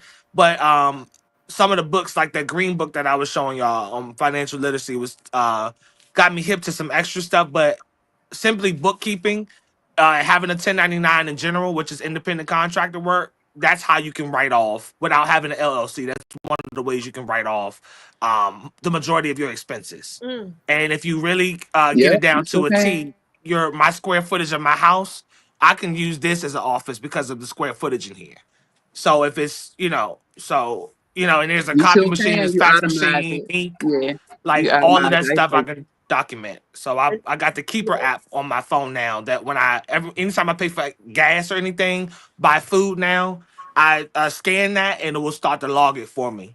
So that when I'm ready for my taxes at the end of the year, I can get as a multimillionaire, but someone that started. But that's what the rich do. And we let's take a look at this video that our boy Trey Money got for us. I think this is from you, Trey. You got put in full screen. Let's take a look at that. Hold on, let me wait a minute. I'm gonna make it. Y'all keep talking. I'm making small. I got it coming. I got it. I got you. I know what I need to do. I think he was saying that you can prep that before, you I pull it up. I did. I had started broke living in You're gonna start. I can tell you literally can't. Because I would have told you. Hold on, you gotta pause it because it's too much going on. Why looking for grow your wealth? And I'm gonna tell you some real reasons. Okay. Yeah, we're just gonna start getting it together beforehand. That's okay, but it's gonna start at the. It's up there and all nice. Yeah, you did. It's gonna that's fine, but it's gonna start at the 1 minute mark. So drag it to if you can see that, drag it to the 1 minute mark. But just back a little bit, drag it back a little teeny bit. Good. Hold on, it's covered up. It's covered up. I'm sorry, that's a little bit too much. A little forward. I'm trying to get a little closer to that 1 minute mark if I can. I'm gonna mess it up. We won't do it from there. It's fine. Just do it from there, and it's gonna stop on 5:49. That was just my recommended time for. Can y'all see it? Yeah. Yes, I'll tell you when to pause it. Just hit play. Yes, it's gonna pause on 5 minutes 49 seconds. She can fix that, yeah, she can fix that. Investment to get back, trying to get a big stack. She can fix that. Let's fix that. And how she got her bag. Welcome to this episode. This is Noelle Randall. I am your favorite real estate entrepreneur, millionaire, mentor, speaker, author, mama 5, and so much more. And on this journey from living in my parents' basement, broke, bankrupt with bad credit to multimillionaire today, I have learned a lot. I have made mistakes. I have had mentors, though, that have taught me some amazing things about how to grow my wealth. I'm going to teach you how to grow your wealth. And I'm going to tell you some real reasons why the flashiness of Gucci, Fendi, this, that, and the other is really, and again, saying that with Fendi glasses on, but just really telling you the truth about wealth. So I'm going to give you the 4 real reasons.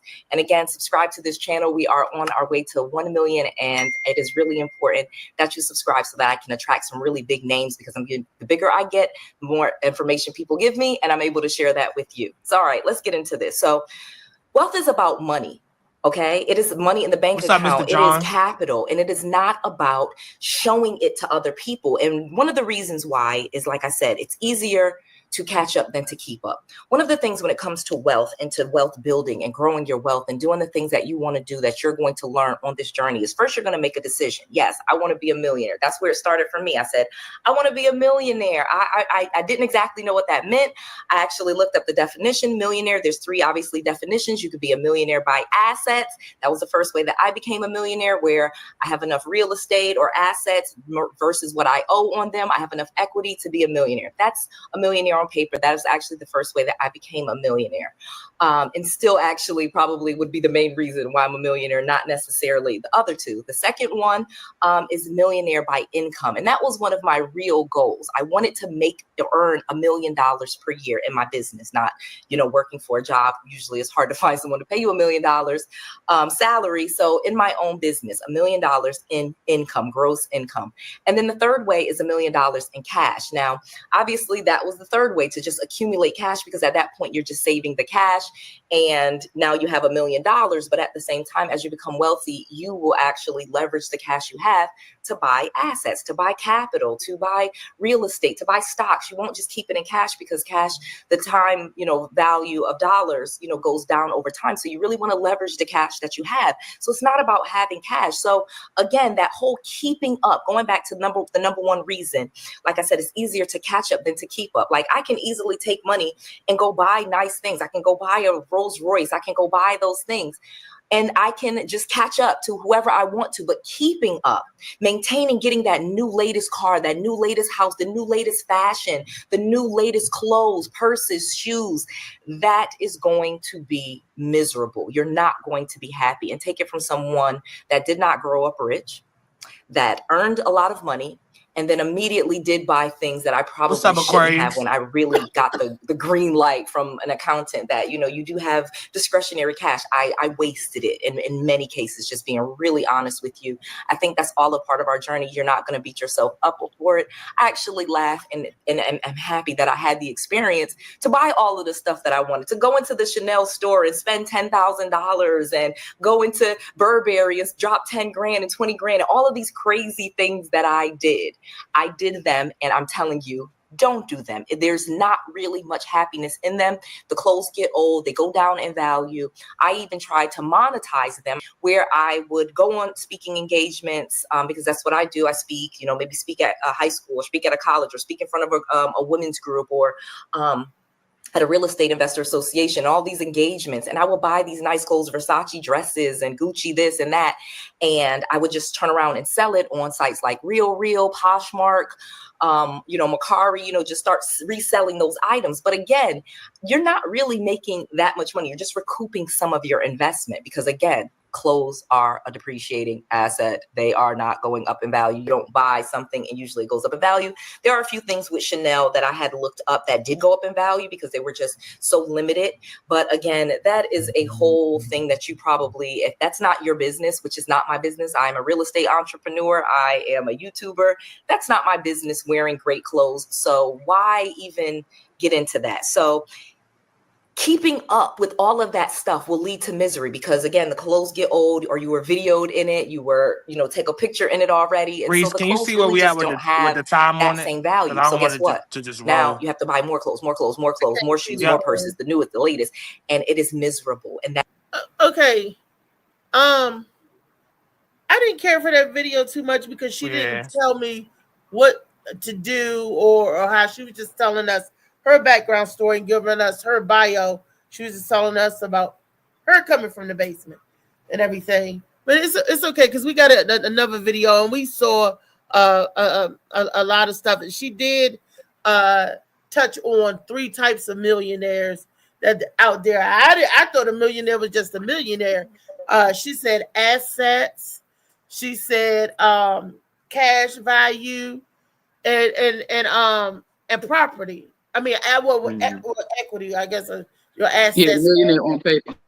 On paper. That's why you see people billionaires. They ain't got $1 billion, but all the access and property and shit they own probably worth all that.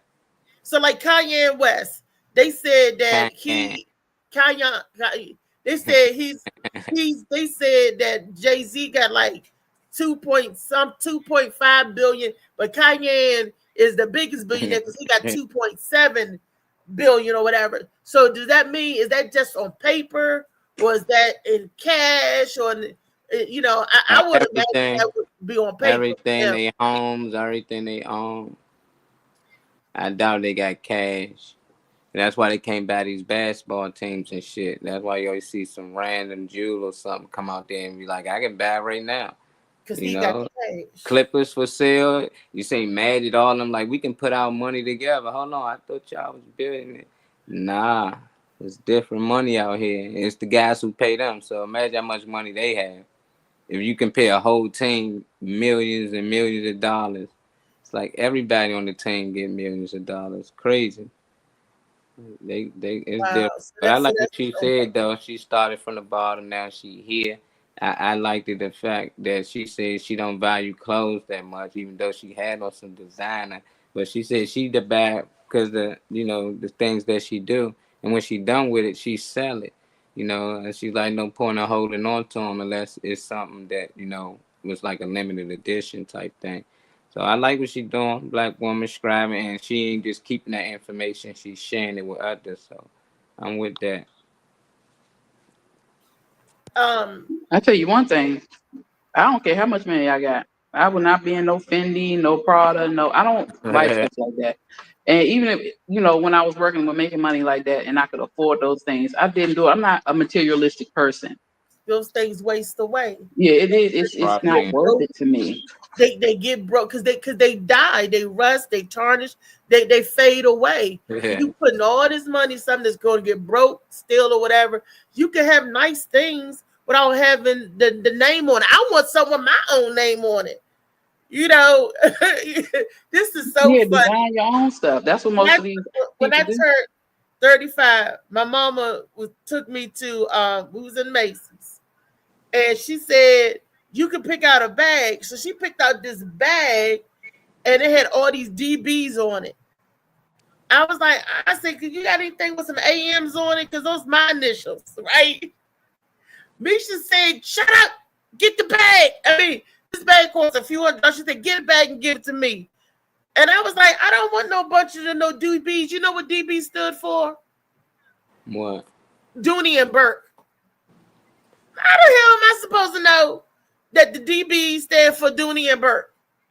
I'm not in the fashion. No. I'm not in the note. I'm looking for AM for Althea McFarlane. I said, I want to bag with my initials. Shout.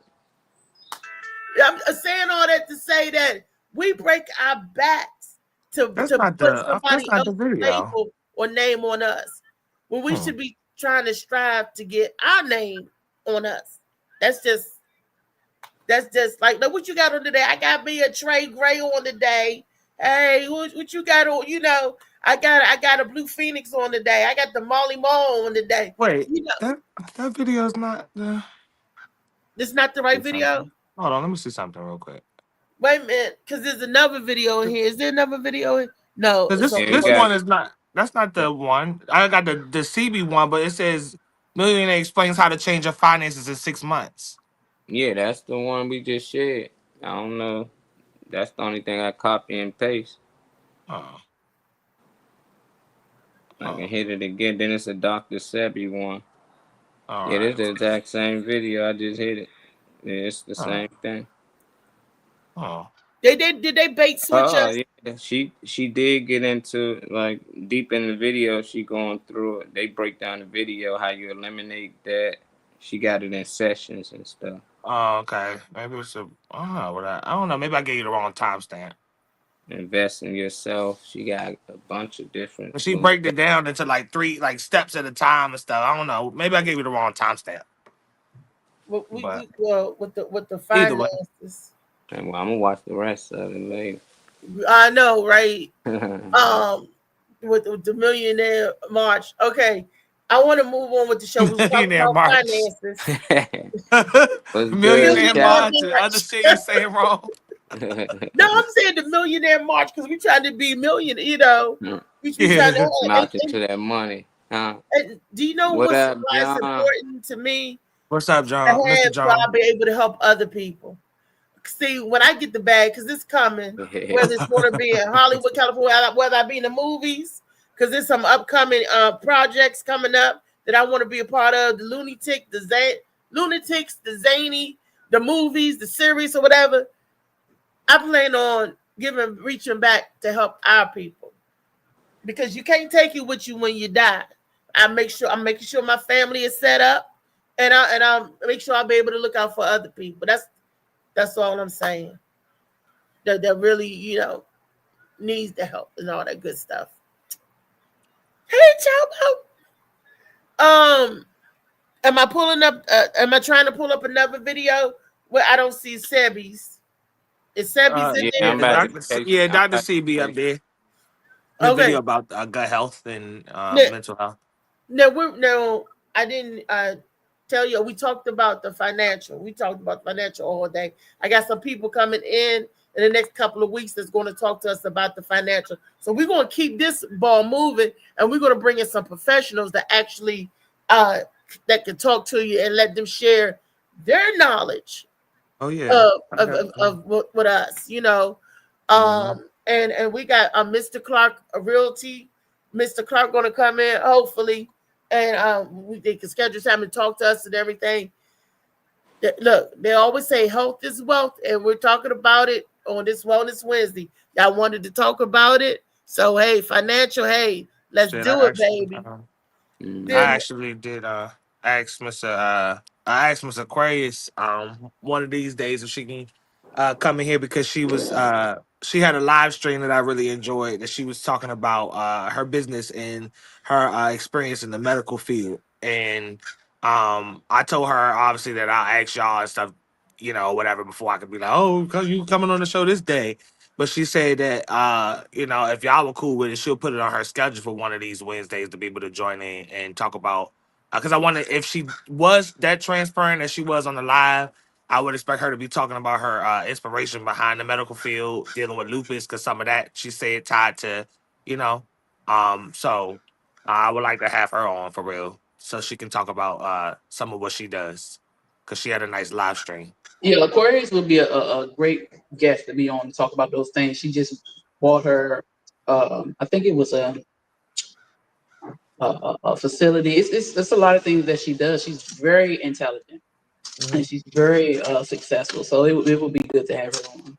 I know I love anything about the medical field since I was in that field myself. So I love that. Look, I saw them eyes roll back in head. You catch that. You catch small shit, but you don't catch the other shit I be telling you. Yeah, because I was looking at you when you I know you was probably. I'm glad you did. This phone pretty clear, so I know you seen it. You know, celebrate. It's a good thing. I mean, I have a story to tell. They said Chow said she gonna be able to fit it in between them 2-hour appointments. Oh, getting it in. That's why she said schedule around it. When you scheduling, you going around your appointments or whatever's on the roster for the day. So sometime in between we'll catch her where she can talk to us about some of the stuff in the medical field, whatever. But she had an interesting live stream that I watched until she was ready to end it. But she said she'd be down to do that. Yeah, so, and I mentioned her earlier about, I know she could understand with dealing with pain and living with it, because when she going, when I was speaking of that earlier, that's what I was talking about with and trying to push through and stuff. So yeah, I would love to have her on because I was like, oh, that's a kindred spirit in so many different ways. So people that understand. They can say, yeah, I feel your pain. Yeah, I actually know your pain. I tell her, I ain't about to read it. I ain't about to read. You tell her that. Add her in. You tell her that. Tell her don't come on here with no. Go ahead. Yeah. What the rest say? He said, tell her don't come on here with no You muted her shit. You better censor that shit, Molly. Do your best work. Is that what he said? She said, tell her don't come on here with no. Huh? What'd you say? Is that what they say? Yeah. I was just laughing at swollen purse. Don't come in here with no swollen purse. Purse. You mean the lips like? Ooh, these lips can poke out now. That really happened. Fish lips. It's been years, but I know what they like. I know what it's like.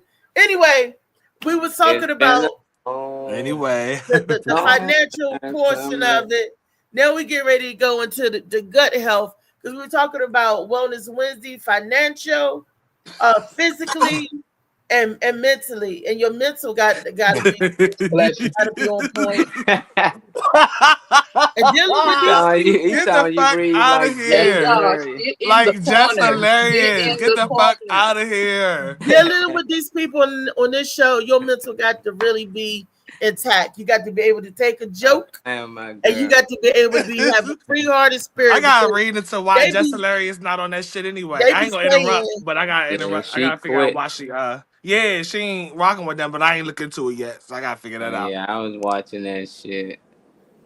We can talk about that tomorrow. No, for real. Yeah, I don't know what Just Hilarious did.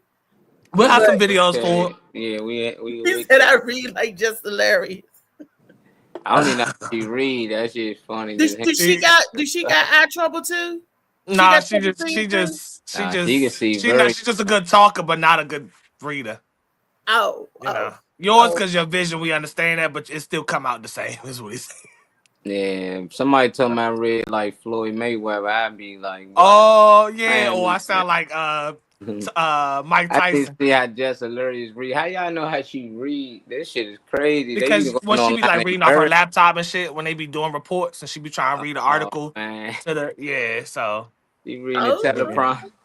Yeah, she even her laptop, like when they just reading the article or something, she just be like stutter up the fuck.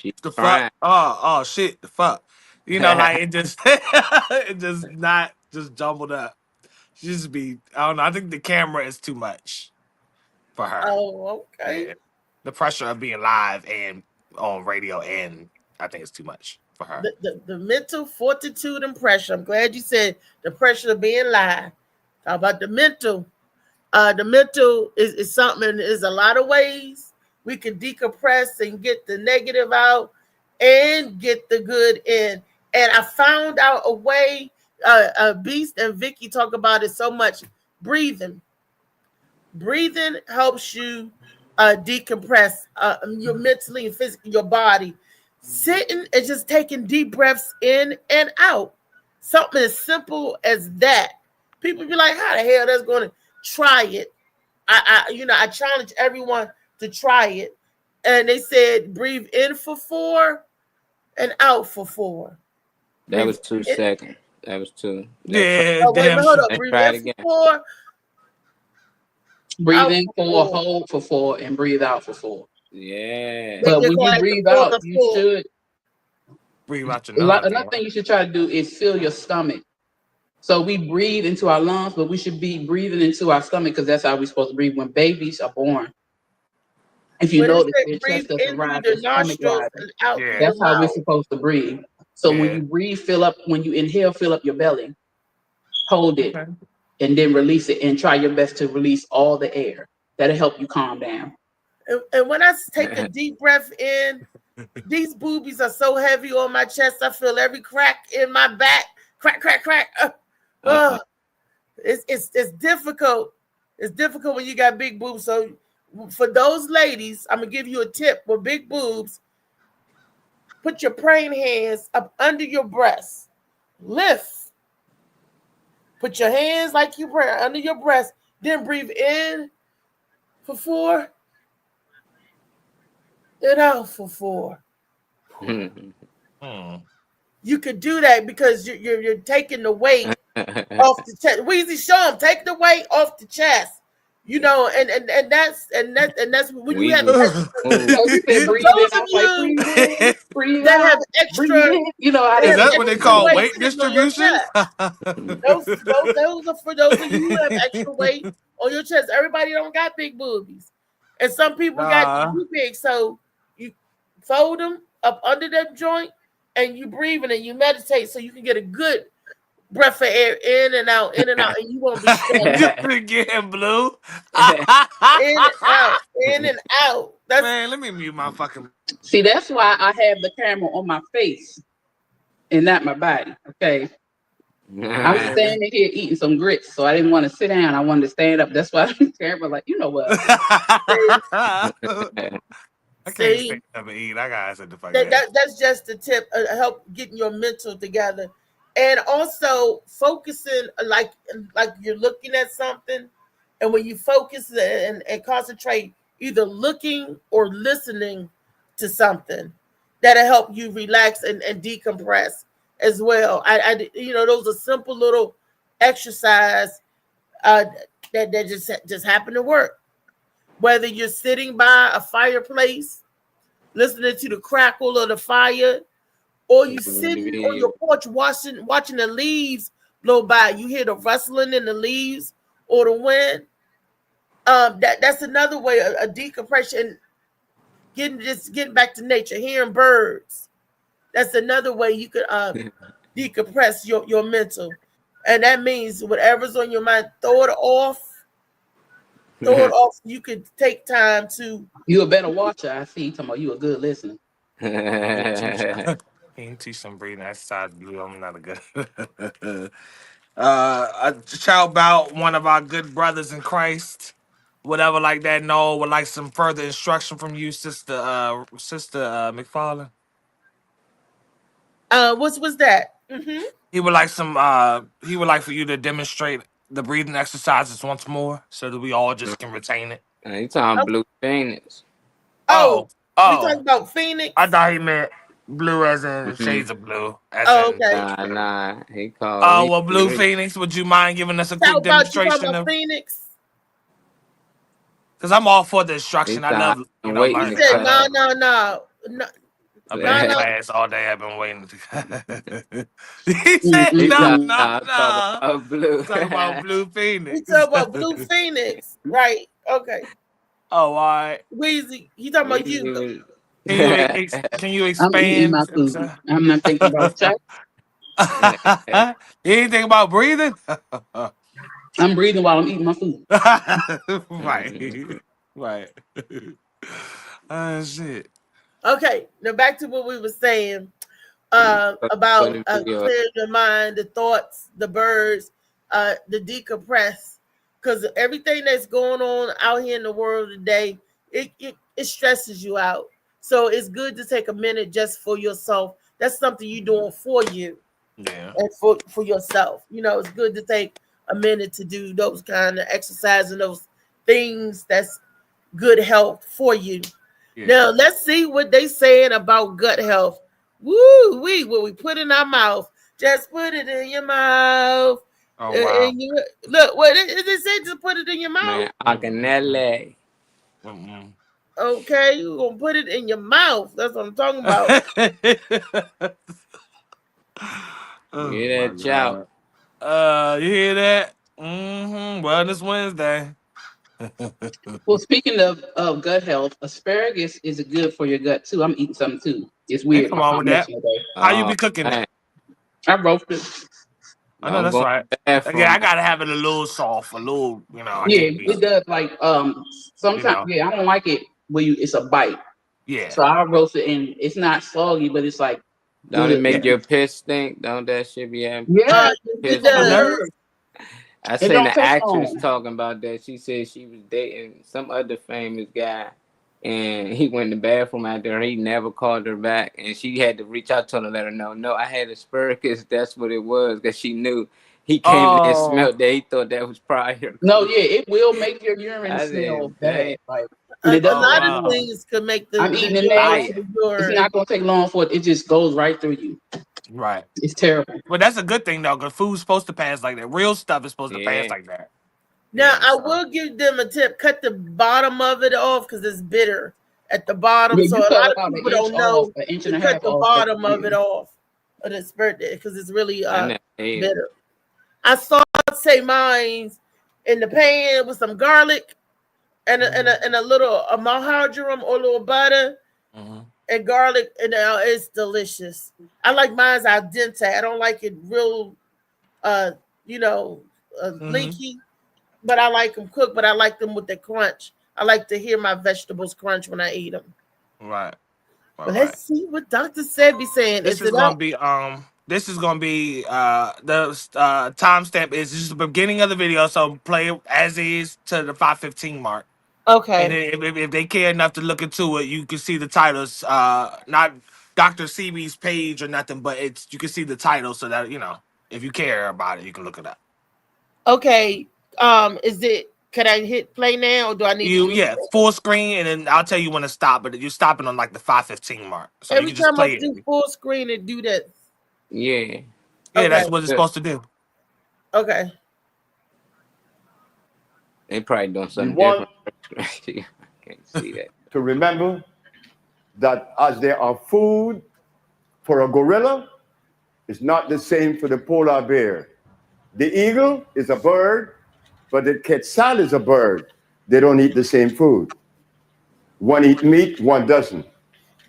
Right?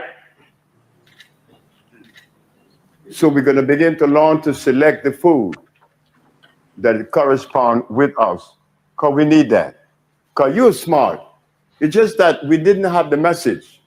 Dr. Sebi, a well-known natural healer, believed that a lot of the food we eat today, especially processed and artificial items, don't work well with the human body.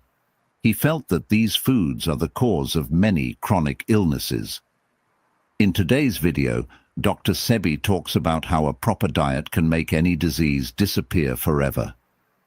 We'll begin with our first topic, our disconnection from nature. One of Dr. Sebi's main beliefs is that modern society has lost its connection to nature. The foods we eat are often far from their natural state, heavily processed and loaded with synthetic ingredients. While these foods may be convenient, they are not what our bodies are designed to handle. Over time, this mismatch between what we eat and what our bodies need causes health issues such as inflammation, digestive problems, and even more serious conditions like heart disease, diabetes, and cancer. Dr. Sebi saw food as a form of medicine. He believed that the right foods could help the body heal, while the wrong foods acted like toxins, building up in our system and leading to disease. The concept of food as medicine isn't new. Ancient civilizations like the Egyptians and Greeks understood that diet plays a key role in staying healthy. But in today's fast-paced world, that wisdom often gets overlooked because of the convenience of processed foods and quick fixes.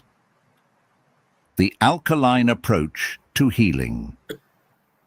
At the heart of Dr. Sebi's philosophy is the idea of following an alkaline diet.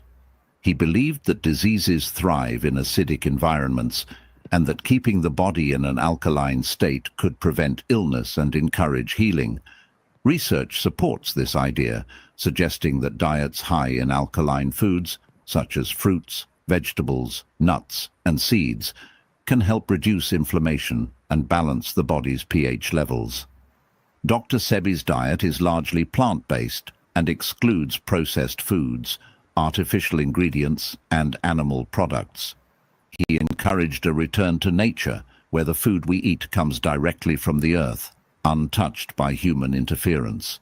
By eating whole, unprocessed foods, we give our bodies the nutrients needed to function properly and fight off disease.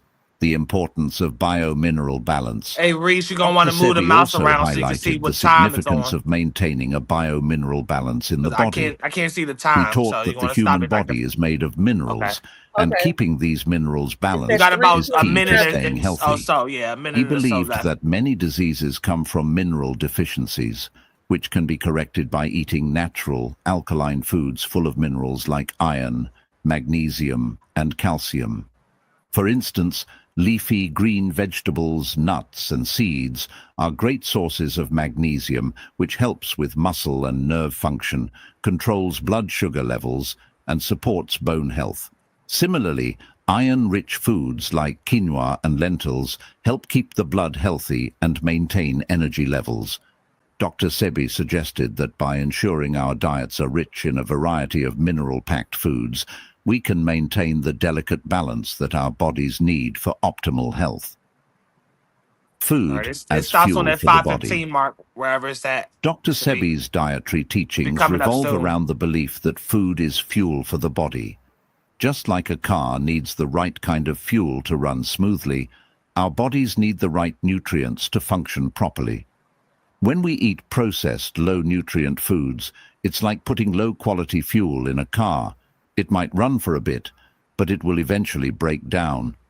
In contrast, when we consume whole, natural foods, we provide our bodies with high-quality fuel that helps with repair, regeneration, and overall thriving. These foods support the immune system, improve digestion, and boost energy levels. Over time, a diet rich in alkaline, nutrient-dense foods can prevent and even reverse chronic illnesses by giving the body the resources it needs to heal itself. Yeah, that's enough of the video. That joint like 23 minutes long, but that was enough to get the gist of what the video talking about. It hits on a lot more, but that's enough for them. I had Molly, if you could find the video where I give the like top 12 foods. Like Dr. Sebi said, it's high in alkaline. It lists that. I didn't know that some of these foods on this list, if it's in, I sent it to the group. It's in our the IG group. Mm-hmm. It's the top 12 foods to go along with Trey's video. Like they said some of them. They said like leafy vegetables high in alkaline. I saw cucumbers on there. Y'all saw the cucumbers laying on the table.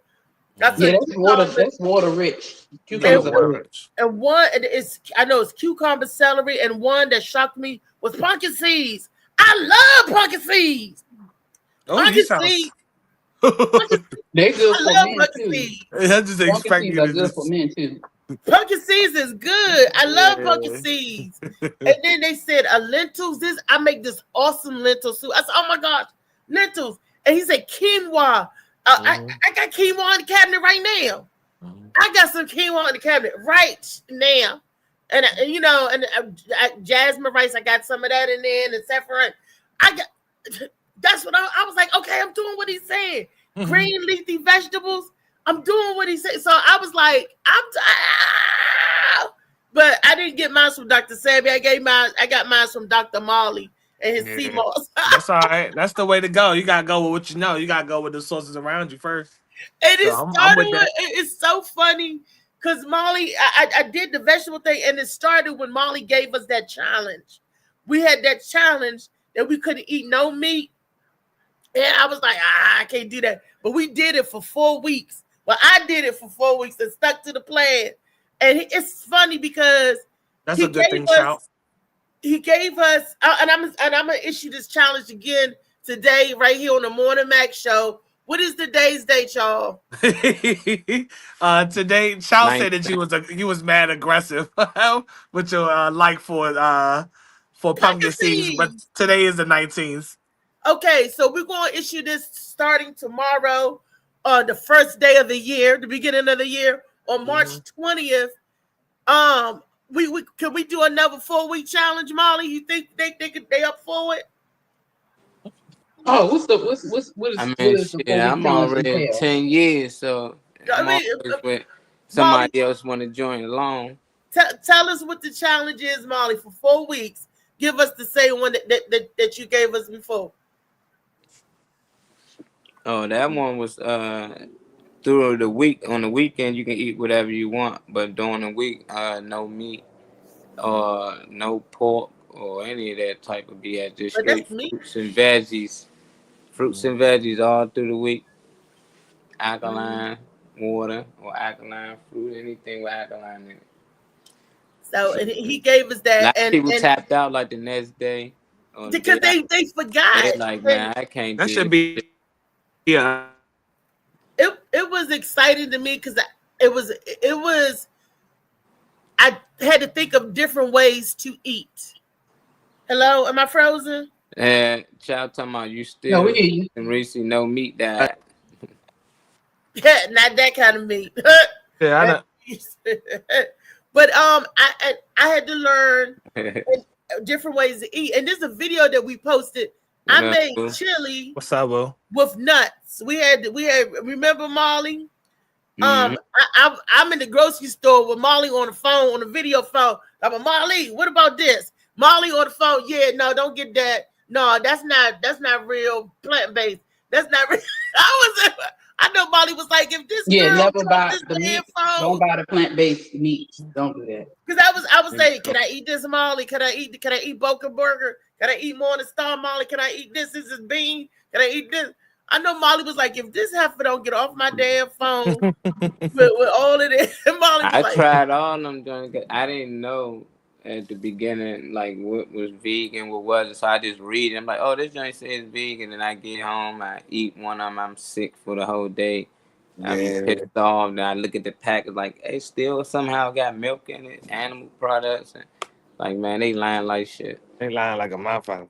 And that's when I found out that gelatin pork is in gelatin. I did not know that that gelatin is made from pork. Well, I know now, but for the most part, but they do have regular gelatin without the pork. Yeah, I was somebody said, I was like, this ain't no pork. This jelly beans. What you talking about? They he said titty meat too much. Shit. Today's the day. The first day I sat the shit outside and the shit. I'm sorry. The seedlings and shit outside. So like I said, anybody want anything? Anybody that's DMV resident that like anything in particular, I'm trying to expand. It's time to sit this. Start putting it out in the sunlight. I'm showing too much titty meat. Is that what? Birds out there? Okay. The birds been waiting for that. They like, he gonna put them back out here, I'm telling you. They saying I'm showing too much titty. That be my man, he the GOAT. That's probably why he ain't here no more. He was letting people know it's the food. It's the food that's hurting us. And they was like, nah, he fucking up money because a lot of people starting to see the results. He was clearing people cancer, HIV. He was doing all types. What did he die from? Well, he wasn't old. They said it was a heart attack, right? Yeah, he was. They took him up out of here. Yeah, they locked him up for some bullshit. He wasn't really eating and all this, they say. But yeah, they got him up out of here. You know how it worked. You know, Jesus was going around healing people too. They got rid of him, right? So you hear this story happens over and over and over. And over. So it's like, and Pastor Darden, this is the pastor that I used to follow. He used to tell us about CERN and all of that. And he was really good at spreading the message and getting it out there. And he's gone. He you know. What it says, overdosing. Oh, I'm sorry, Slicky. I'm over here being greedy. I'm eating. Overdosing on titty meat on the show. Eating. My bad. Look, Josh, you leave me and my titty meat alone. You just worry about your little hacky sack balls and your nut sack. Worry about your hacky sack. What? Don't worry about my meat. Worry about your nuts. Oh, Joe the Blood. the sending of the nuts. As they get older, they hang. And they be like playing hacky sack with Ain't nothing wrong with a little low hanging fruit, Reese. Man, okay, fuck you talking about? Look, that's y'all. He talking about me and my titty still meat. Functional. My titty meat. Look, if you got a lot Might of be meat, functioning more. Shit. He just don't know what I be having in these titties. Is it gonna rain today? Oh, yes, he do. Yes, he do.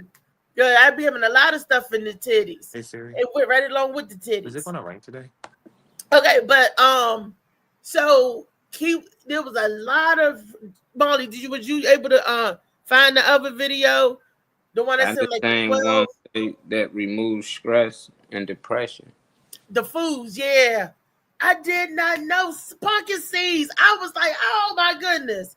I eat celery. What? I eat carrots, but pumpkin seed, and I gave pumpkin seeds up because I thought it was too much cholesterol that the seeds and had pumpkin. No, pumpkin. They were saying that a lot of nuts isn't good for the cholesterol. Your cholesterol. They smart. Everything that Dr. Sebi saying, they starting to put out false information now saying this ain't true. They put out fake product that ain't here, saying, see, it don't work.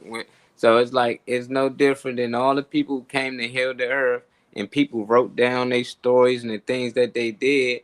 They'd just change it and they'd switch it to what they like and they truth. And the only thing good today is we got videos of Sebi. We ain't had videos of all the prophets that came before him, because I look at him as he was a prophet. He came to help us. He brought a lot to society. I know he educated a lot of people before he left, but this man was out here curing people. And I'm like, he got the message right here. He telling us what he was doing, what to stay away from. It's like knowing the knowledge and applying it. That's what's hard, the applying part. Because we all know it's bad to eat a lot of these things, but we still do it. I still eat chips from time to time. Like, God damn, I know I'm supposed to eat these chips, but they calling me. You know, it's like it's something in these damn food that forces us to eat it. But I'm like, what we got to do to actually start applying the knowledge instead of just knowing it? Do it. That's all we do. We do it. And even if we fall short, we skip back on it. That's the only way we're going to do it is to do it.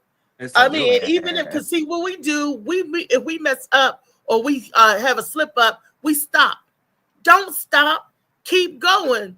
So what? You ate something. Okay, then don't eat it again for the rest of the day. Get back on track. And that's what we fail to do, people. We do not stay on track because we feel that if we get a little hiccup, a little bump, that derails the train. That ain't got to derail the train. Stay on track on whatever it is that you're trying to do. All right, you messed up this day. Keep going. Keep doing. Don't stop. Because when you stop, that's when it all really goes to kaput. Don't stop. That's just like with your body. When you walking and moving, stay moving. Because when you stop, your muscles get tight. It get harder to move. And it get harder to start that train up all over again. Keep it moving. Don't give up. Don't quit. How you gonna quit? How you gonna win if you quit? How you gonna win if you quit? Yeah, you got no chance of winning. But I just look at it. People wash their ass every day. I would hope so. But they don't care about the interior. It's always about the outerior. Some people do that with their cars. They look nice. You get in that shit, it's trash everywhere. You like that Nasty nobody as can't fuck. see it, and that's because nobody can see it. Nobody can see the inside of their body, so they don't know how filthy it's looking right now. So it's just like we need to really start focus on the inside out instead of the outside in. Most times Yeah. you focus on the insides because something wrong happened. The engine light on. Now you want to take it to get an oil change and do all these things when you should have been keeping up with it from the beginning so you don't have these problems. And we all been tricked early You're right. on when you're young. It's just when you get older, you like, man, you already addicted to so many different drugs. I wouldn't say food because if it's killing some type of drug, that it's like it's hard to win them all. You know, But it's you no right different now. when you get it. You right. It's possible. I'm living proof. You think it was easy for me to give up all the food? I like the wings, ribs, steak, all that shit, but He likes your food too. I Tell can't him, Molly. give it up, man. I gotta apply the knowledge. It's hard for me to know this and still go do it. Like mentally, it was gonna be hard for me just knowing the information. So that's why I'm telling people it's good to know information, but just know once you find out something, it just changes everything for you. You look at Yeah. the world a lot different. McDonald's ain't the same no more. No fast No, food. sir. It's No, like, sir. God damn, I used to really eat this shit. I used to All go the to the grocery time. store and Eat grab a this shit. McDonald's. But it's possible. Yep. I remember the same feeling when I was younger. I remember got a little fat ass when I was younger, for real, Yeah, for real. LA. I remember the same little addicting feeling that I get like when I want a cigarette real bad. That same feeling I can compare to like McDonald's or something. Like really want to get That McDonald's, just dopamine. want to just hoping my dad or somebody stop by McDonald's or already playing to or something. So that wasn't good. Yeah, you see But that gold arch, boy. You like, oh, it's over. That's why you want your damn, kid to see it McDonald's. They see it. yeah, They go, like, how you hey, motherfucker through all these trees and all that? Like, that yellow sign is purposely Mhm. there for a reason. Yeah, Colors work. It helps. Like, it's crazy the colors that they use just to draw you in to buy food, and people don't think those things are true. Like, nah, you think these I haven't tried it, advertisements. but I heard about it though. Yeah, every Yeah, I'm gonna commercial do is it, but it's just food. really thick. So they say you can like flavor it. I'm gonna try it though. I'm always buying okra. I love Didn't they okra, say but it's slimy or something? yeah, okra because when you cook okra, it gets slimy. But when you All chop right, up the okra and put it in water, the water becomes slimy. all right. It's It almost I'm comes like fine with like that. sea I'm moss fine with is that because thick. that's like real aloe, like Yeah, real that's Yeah, aloe yeah. vera. I don't like okra. It's good for digestive health, and it's good if you get constipated. It's good for that to keep you from getting constipated. But I don't care. I don't like okra, and I'm not gonna eat okra. I don't like it fried, dried, stewed, brewed. None of that. Sorry. Well, Well, I luckily grew up. there. I yeah. mean, luckily there's I other avenues to get healthy other than okra in life. So I grew up here, but every summer I went down south. My family's from down south. You gonna eat what they yeah, put on that damn plate. yeah. You damn Okay. sure are. Or go Okra to bed is one of hungry. them things. I like food and I like good food. That's why I don't really like to eat out because when I eat out, it don't taste right. So I They do made most of us my eat cooking at home. okra So I with always, tomatoes regardless if mixed I make meat or together. not, because a lot of times I can go without meat for a long time, but then I crave it, so I eat it. And plus, I'm anemic, so I tend to eat. Well, I eat a lot of lentils and stuff, so that gives you the iron and stuff. But I like meat. Mhm. If I want to eat it, Mhm. I get a craving for it. I gotta eat it. I gotta listen. I mean, I Yeah, mean, and the sometimes. food, there's drugs. They calling but you. yeah, I know. So I'll eat it, but I'll go without it too. But I like to cook at home. So that way you'll know what's in it. Yeah. You ain't got to worry about reading labels. What's in it? It's better for you. And you can lose weight that way too, cooking at home and cooking the right stuff at home. Cooking the right stuff at home. Nah, she not Josh, into that type eating shit. out in restaurants. She Okay. don't. She not in that type shit. I don't like that type of thing. I like Yeah. sausage. Yeah. Well, she like Connected sausage. to a man. She like the kibasas, baby. Give me the. I like get beef. the- Okay, I don't do kielbasa. It got to be beef. But sausage, anyway, yeah, cooking at home is better for you too. So it's like, not saying you can't eat out sometimes. When you do eat, in different restaurants, they have better options. You can choose better options, but for me, it's best at home because you can flavor it the way you want. You ain't got to worry about it tasting weird. You don't spend all this money on it. You can cook it the right way. You know, it's best that way. All righty. Yeah. And it's cheaper to eat at home anyway. It's frugal. And you know, to eat what you got. You know, especially we talking about financial saving money. So that money you spending out in that restaurant, you cut that bill in half by eating at home and save the rest of that money. That's what you do. Now, this right here, my problem. You see, I'm always either buying seltzer water or sparkling water. I love seltzer and sparkling water. It doesn't have sugar in it. This is just the water and the flavor. But I want to get something that I can make it myself because I spend too much on these. I got a video up, Molly. Let me know when you're ready. Can y'all see it? Yes, we can. All right. Depression and anxiety. Although the impact of food on mental wellness may not be as apparent as it is on physical health, there is a significant link between what a person eats and how they feel. Of course, it's not realistic to expect someone in a depressive state to completely overhaul their eating habits. After all, when someone's struggling with depression, it can be hard to even get out of bed some days, let alone make healthy food choices. Similarly, eating these foods in the middle of an anxiety attack isn't going to provide instant relief. However, making minor dietary adjustments may help to alleviate your symptoms and improve your quality of life. Regardless of your dietary preferences, there are plenty of foods to choose from, each with various nutrients that can provide mood-boosting benefits. Here are some of the best ones to include in your diet. Number 1, walnuts. Nuts, in general, are packed with monounsaturated fats and protein. And although that means they provide excellent benefits, it's best to consume them in moderation because they're also high in calories. That said, of all the nuts to choose from, walnuts are the best option for alleviating depression symptoms because they're rich in omega-3 fatty acids, especially for a plant-based food. Josh, they have been shown to support proper brain function. Number 2, fermented foods. Researchers are finding that gut bacteria and the development of mental issues such as depression are complexly intertwined, and this is what's known as the gut-brain connection. The probiotics in fermented foods such as plain yogurt, kombucha, and sauerkraut restore and rebalance the gut microbiome, thereby supporting the production of mood-enhancing neurotransmitters. Man, I used to tear up some sauerkraut. Number 3, cherry tomatoes. I still drink kombucha. Lycopene is an antioxidant found in the skin of tomatoes that fights depression and mood swings. Taking a stroll through the produce section of your grocery store could be overwhelming with the number of tomato varieties to choose from. But cherry tomatoes are the best option because they provide the highest skin-to-tomato ratio. They're also super portable and poppable, so they make a nutritious and convenient grab-and-go snack. Number 4, leafy greens. Inflammation in the brain can lead to depression, but leafy greens include natural anti-inflammatories that can help prevent this. They are some of the most nutrient-dense foods available, packed with abundant amounts and varieties of vitamins and minerals, unrivaled by other foods. Turns out, having been forced to eat your veggies as a kid wasn't just a torture mechanism. They really are planty powerhouses that strengthen the body in many different ways, including mentally.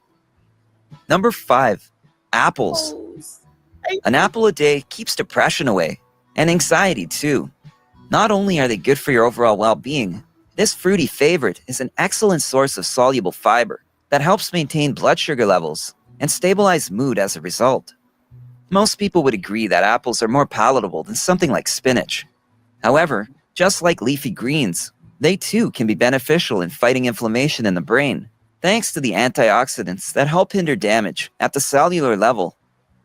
Number 6, beans.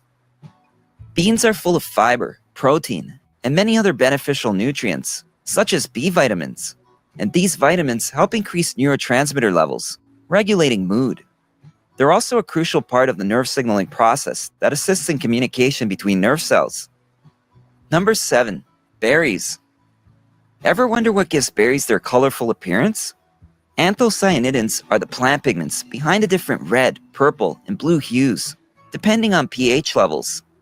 They inhibit the release of cortisol, more commonly known as the stress hormone, thus making you feel calmer. Berries are a well-known source of antioxidants, strengthening the immune system and fighting free radicals. And by boosting brain and cognitive functioning, They can also help when you're feeling down. Number 8. Oats.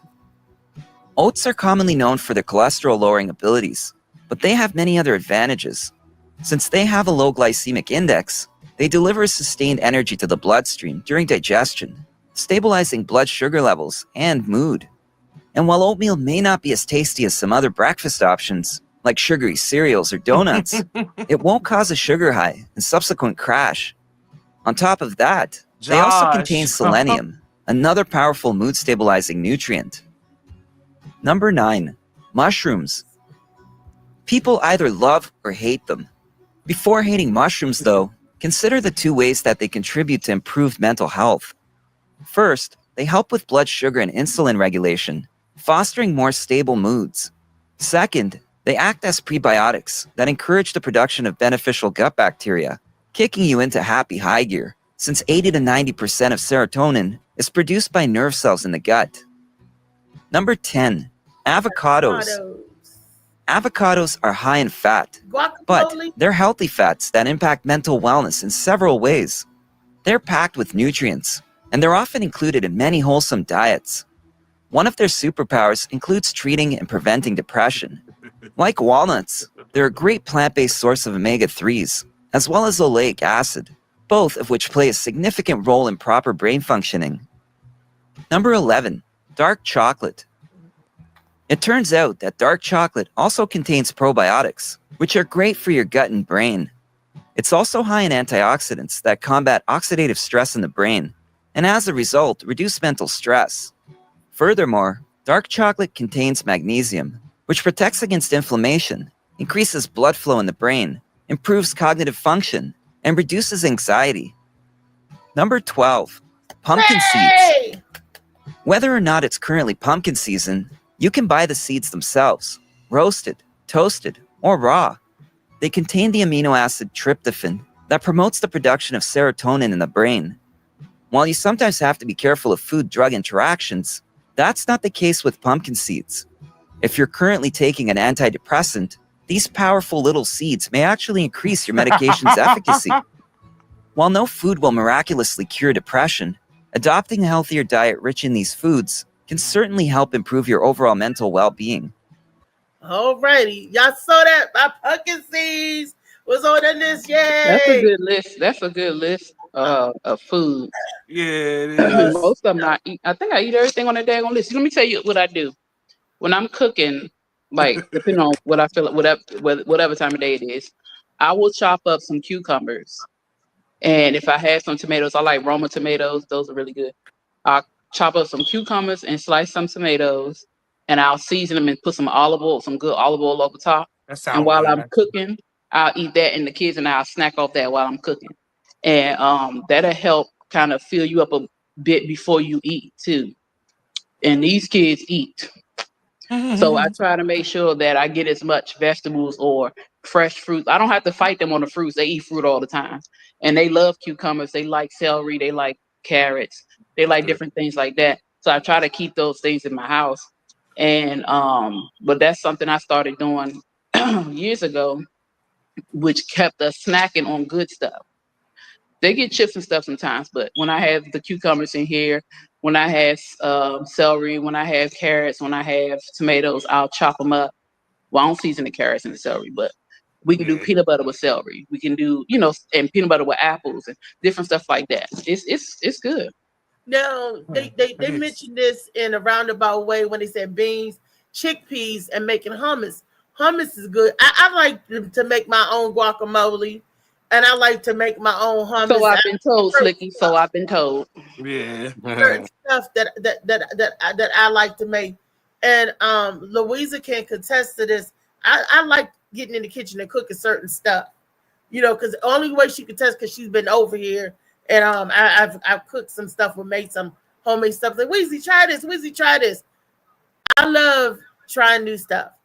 And when Molly gave us that walnut challenge, I made chili with the walnuts, and it tasted good because it was the chili, the beans, the tomatoes, my garlic, all my seasoning was the same, except for instead of meat, we got the walnut stuff.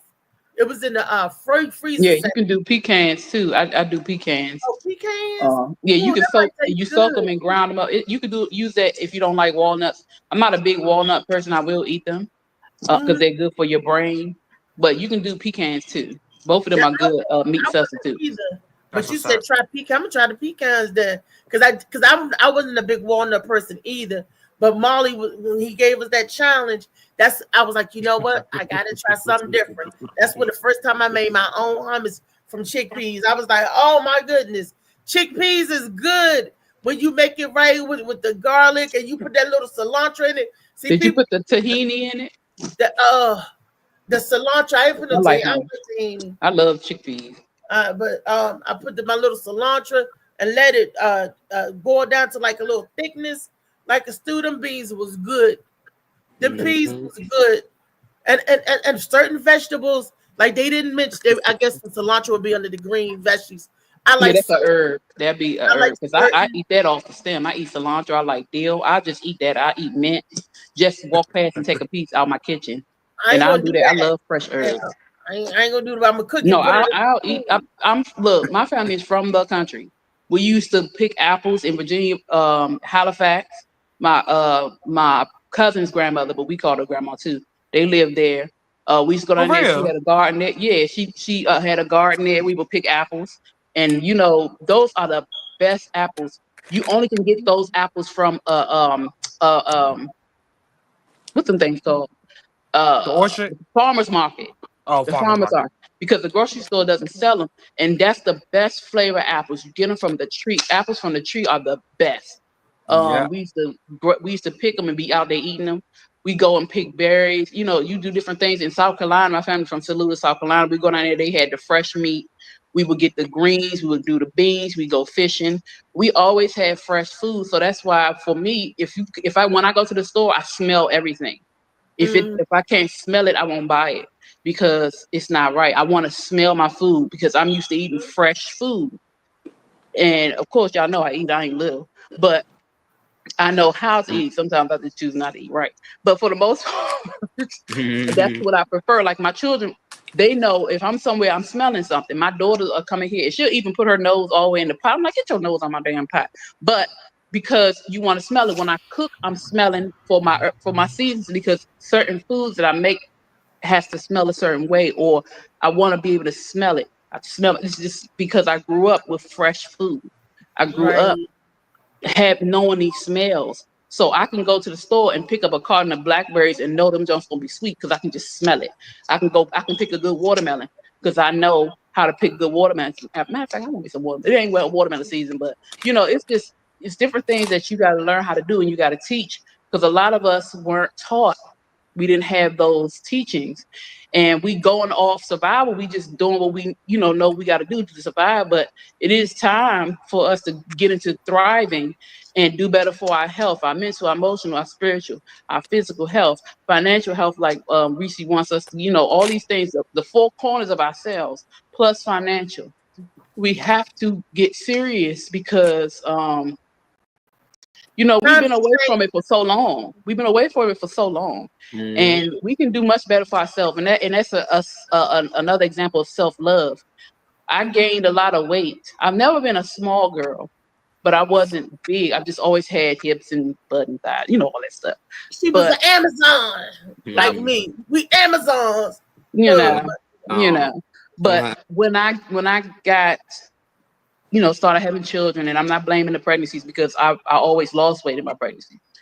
It's the stress, being stressed out, being depressed. And I didn't even know I was depressed until I looked back and I'm like, wow, I was depressed.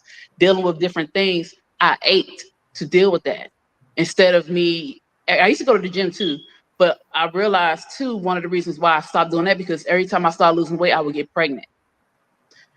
And because I would get more sexually active, but the whole time I was, but it's just, it's a certain thing. No, for real though. But the whole time I was, it's just when you have more energy because you're exercising and you're losing weight, you're doing more things. So I would end up getting pregnant. So I kind of backed off. I didn't realize that's what I was doing. But stress and being frustrated and working all the time and not getting enough sleep, dealing with children and dealing with family who not helping, but they adding to your problems. I ate my feelings. I ate my feelings instead of dealing with them. So my whole 20s was like that. So, and maybe some of my 30s. So now I don't eat my feelings. I no longer eat my feelings. And I choose to, I'll go walk, or I'll talk, or, sex, exercise is still good if I can get that, that's always top tier. But I'm choosing with my food now. I'm backing away because I used to eat whole. I would get a French loaf of French bread, and I'll eat that whole. I would eat the whole French bread. If it was fresh, I would eat that whole roll. And because I didn't do shopping, I did eating. So, but we got to change the narrative, and I'm so grateful for these videos because it helps everyone. And it's good. It's good, Reese. Thank you. Thank you, Trey. Thank you, Molly. Thank you, Louisa, because we didn't come up with, and thank you for the audience. We didn't come up with the idea on, well, I did a long time ago, but we bringing it back to reiterate, to remind us of certain things. These videos are videos that we talked about before on the Morning Mac Show, but sometimes we need a refresher, out of sight, out of mind. And it's been a minute since we talked about good eating, what we put in the gut in our body, and the financial restitution of our situation, whether it's rich people, poor people, in between people, how to cultivate and save a little here or there on the side for what you need it for. And also our mental woosah, and I think that's where a lot of my anxiety is coming from. There's so many things swirling around in my head. Trey and Molly tease me a lot, y'all, because they say I squirrel. And they are absolutely right. I'm trying to get my squirreling under control because it's affecting my mental. Because not only am I squirreling, my mind is doing that. My mind is racing 50 million things. It won't stop thinking. It won't stop. Boom, boom, boom, boom, boom. And I need something to relax me. I think that's why I'm having these anxiety attacks, because there's so much stuff going on in my head. It won't give my body a chance to catch up. My mental, won't. And it's real. And I'm trying to eat right, do better. It's hard when you steady working out and certain body parts are going to swell up anyway. Not because so much of the food I take, because the drugs that I took or the drugs that they give me to treat something, when I could have ate some vegetables. If I known that I could have ate some green leafy vegetables or certain stuff to treat what they was giving me medicine for, I would have did that. It would have been healthy. I would have lost weight. But see, we don't know. And that's why we got to get back to sharing information, like Dr. Sebi was. But they silence it. I hope they don't try to silence us. I hope they don't try to. But like Dr. Sebi was, we don't know. That's why we got to share. Each one teach one. Then all should know. Because if you would have told me, Reese, don't take that, I got something else for that. Oh, you doing that? I got something else. But our parents did not pass it down to us because they into the modern medicine. They didn't have the knowledge. But when I think back to my grandmother, she was doing certain things, and I should have been more in tune or into it, what she was doing that she got from her mother. Like, did y'all know that breaking a fever, you put an onion in your sock? How many people knew that? That was the old time, or put a potato. How many people knew that? That was old time healing remedies and stuff like that. And how many people knew that cobwebs, spider web, would stop bleeding? It's an anticoagulant. How many people knew that? My grandmother told me the story about her niece was in the barn, and she did something to bust her head, blood all everywhere. And her mama went in the corner and grabbed up the dang old spider web. I was like, it's a lot of stuff that we got to get back to doing that before modern medicine came in and took over, before the money took over. Because the poor people, my grandmother used to tell me the story about it was smallpox, how they had to drink sheep poop and they survived. Here we go. No, it's a true story. My grandmama told me how they survived it, and the kids, the doctor, the rich people, the people with money were going to the doctors, right? White people's going to the doctors, but kids was getting sick and dying. They went to the black folks saying, "How are y'all surviving this?" And the doctors got their remedies, and that's what they did. You know, you may say, "Oh my goodness," but what do sheep eat? Sheep only eat grass. They only eat vegetables. They only eat. So the people was living off the land, finding remedies, doing stuff. How did they cure stuff before that? How did they cure eczema, aloe vera plant? How did they do certain burns? You know, they was living. Well, And a lot of the conditions that we have now, they didn't have because I was about to say that. They didn't really have. And I'm pretty sure somebody had something, but for the most part, they didn't have a lot of our stuff. And a lot of those diseases that came over here was brought over here by the pilgrims. Mm-hmm. So we didn't have a lot of stuff here. We didn't have a lot of stuff in Africa. A lot of that stuff was Spanish, English. They had all that. When it came to hygiene and really rodents and waste and those things, they didn't know how to manage those things. Yeah, that part is true too. But and a lot of our ancestors lived long lives. It wasn't nothing to live to be in the 90s and stuff back then. Now, because our lifespan is shortened because of the junk we put in our body. Like Molly said, McDonald's used to be good, but McDonald's was killing us. and I'm gonna try. And you get addicted to it. I think Early probably start off one. That's my opinion only. It's my opinion of the Morning Mac Show. I don't want to get sued enough because, not quote unquote, I'm just saying bad eating habits was shortening our lifespan or our life expectancy. Let me rephrase that to clear that up. So I don't want nobody coming suing me for defamation or saying, "Oh, you said this, you said that." But you got a shirt on you? Yeah, she had her boob. Josh said that it was too much titty meat. Oh no, he said he was talking about Phoenix. He said don't worry about it because he was talking about Phoenix. Yeah. Oh, yeah. He said your titty meat is fine. You can take your shirt off. Oh, okay. Mine wasn't even showing. Hers was showing. I don't know. He said you had some titty meat, Sean. Josh is scoping stuff. Stop looking, Josh. Josh. He got the perfect name. Why he always joshing? He got the perfect name. I'm dead. Yeah, that's cool. I got a young dude on the scene now. His name DC Josh. You know, we done with LA. We done with everything out LA. We don't mess with Hollywood. DC Josh. We got DC Josh coming. Zeus. Mm-hmm. Come. We done with LA, you see? Then we doing DC. What about Chout? We still good with Chout? We still got Jamaica Queens in the house. Jamaica, man. Same neighborhood as 50 Cent. The Jamaica Queens. I'm trying to tell you. Look, Chout, you not 50 Cent, you nickel.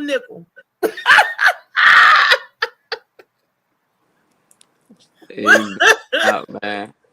I don't know. It's weird though. When I see people like, yeah, you heard soda ain't good for you, so they stop drinking it. They be like, you heard this such ain't good for you, so they stop doing. But then when it comes to certain food, you be like, heard this ain't good for you. They be like, I don't give a fuck. Who told you that? You believe anything? I don't believe you that one of them conspiracy theory niggas? I'm like, oh, there we go. So you believe that Pepsi ain't good for you, but when I tell you, ribs may not be, that ain't true. Now I just don't see how that's the same thing. Like, there we go. I'm like, just think about it. They use these drinks to dump battery acid or something off the battery, get the corrosion or something off the battery, and it works. Why would you put that in your body, man? That is so weird. So what is it doing in the inside? and we watch videos of all these food places. The food never go bad at McDonald's. People had this burger for 30 years. It still look like the burger. So when you eat it, it ain't never going to digest or do anything that it properly supposed to do. It's just going to be sitting there. So I don't know. That's just weird. I just like we need to look more into our health and our body and how it work, you know, physically, spiritually, all that. We need to start learning our body instead of just waiting back for somebody to tell us how it work. When it comes to music and stuff, I'm pretty sure y'all study, y'all artists that y'all like. If y'all look into yourselves and stuff like that, start liking yourself, you'll start to know, like, I ain't doing that to my body. You know, I ain't about to put that in my body. But until then, it's hard because it's advertisement everywhere. You can't watch YouTube without a burger joint popping up, Subway, Safeway. And that's what it's all about, to sell us some type of drug. That's what all TV about. They don't care about power and how good the show is. They just trying to see, hey, if it do numbers, we can sell our product on there. And that's all you're going to see. People just keep adding ads to it, and it's always something bad. I never see too much good stuff, you know. Like, they don't never see them promoting smoothies or something like that. Yeah. Like, just some type of vegetable or something. It's always something bad. They got the basketball players eating burgers. They got rid of the Got Milk commercials. Everybody know why they did that, because they found out milk was actually weakening the bones. But the whole time you grew up, drink your milk. It make your body strong. I'm drinking the milk. Now you wondering what the hell going on with me? You know, the whole time they find out milk don't make your body strong. It actually weaken the bones. And now you don't see no more Got Milk commercials. You'll never see them with the milk stash no more. That's why I had to go. And the milk, we shouldn't have never been drinking milk like that anyway from no animal, because it's for, like, do we still have our baby drinking our breast milk at 30? No. So why you still drinking some animal? They're not supposed to be on your titty anyway. I mean, know what I'm saying? The cow Who ain't supposed to be on the titty? Ain't at 30 years old, you shouldn't be on the titty. The babies, not the right. I mean, at his if you're a man. Okay. You might need to get your, you know, your dosage. You can get what I'm saying, at a certain age, the point I'm making, at a certain age, the animals get off their own animal tits. You don't see a cow on the mama titty after it become a certain age. But we are the only animal, I mean, we're humans that's still drinking animal milk or baby food. That's baby food. As an adult, we supposed to drinking titty milk. They drinking other food. No, what I'm saying. I'm just saying. Yeah.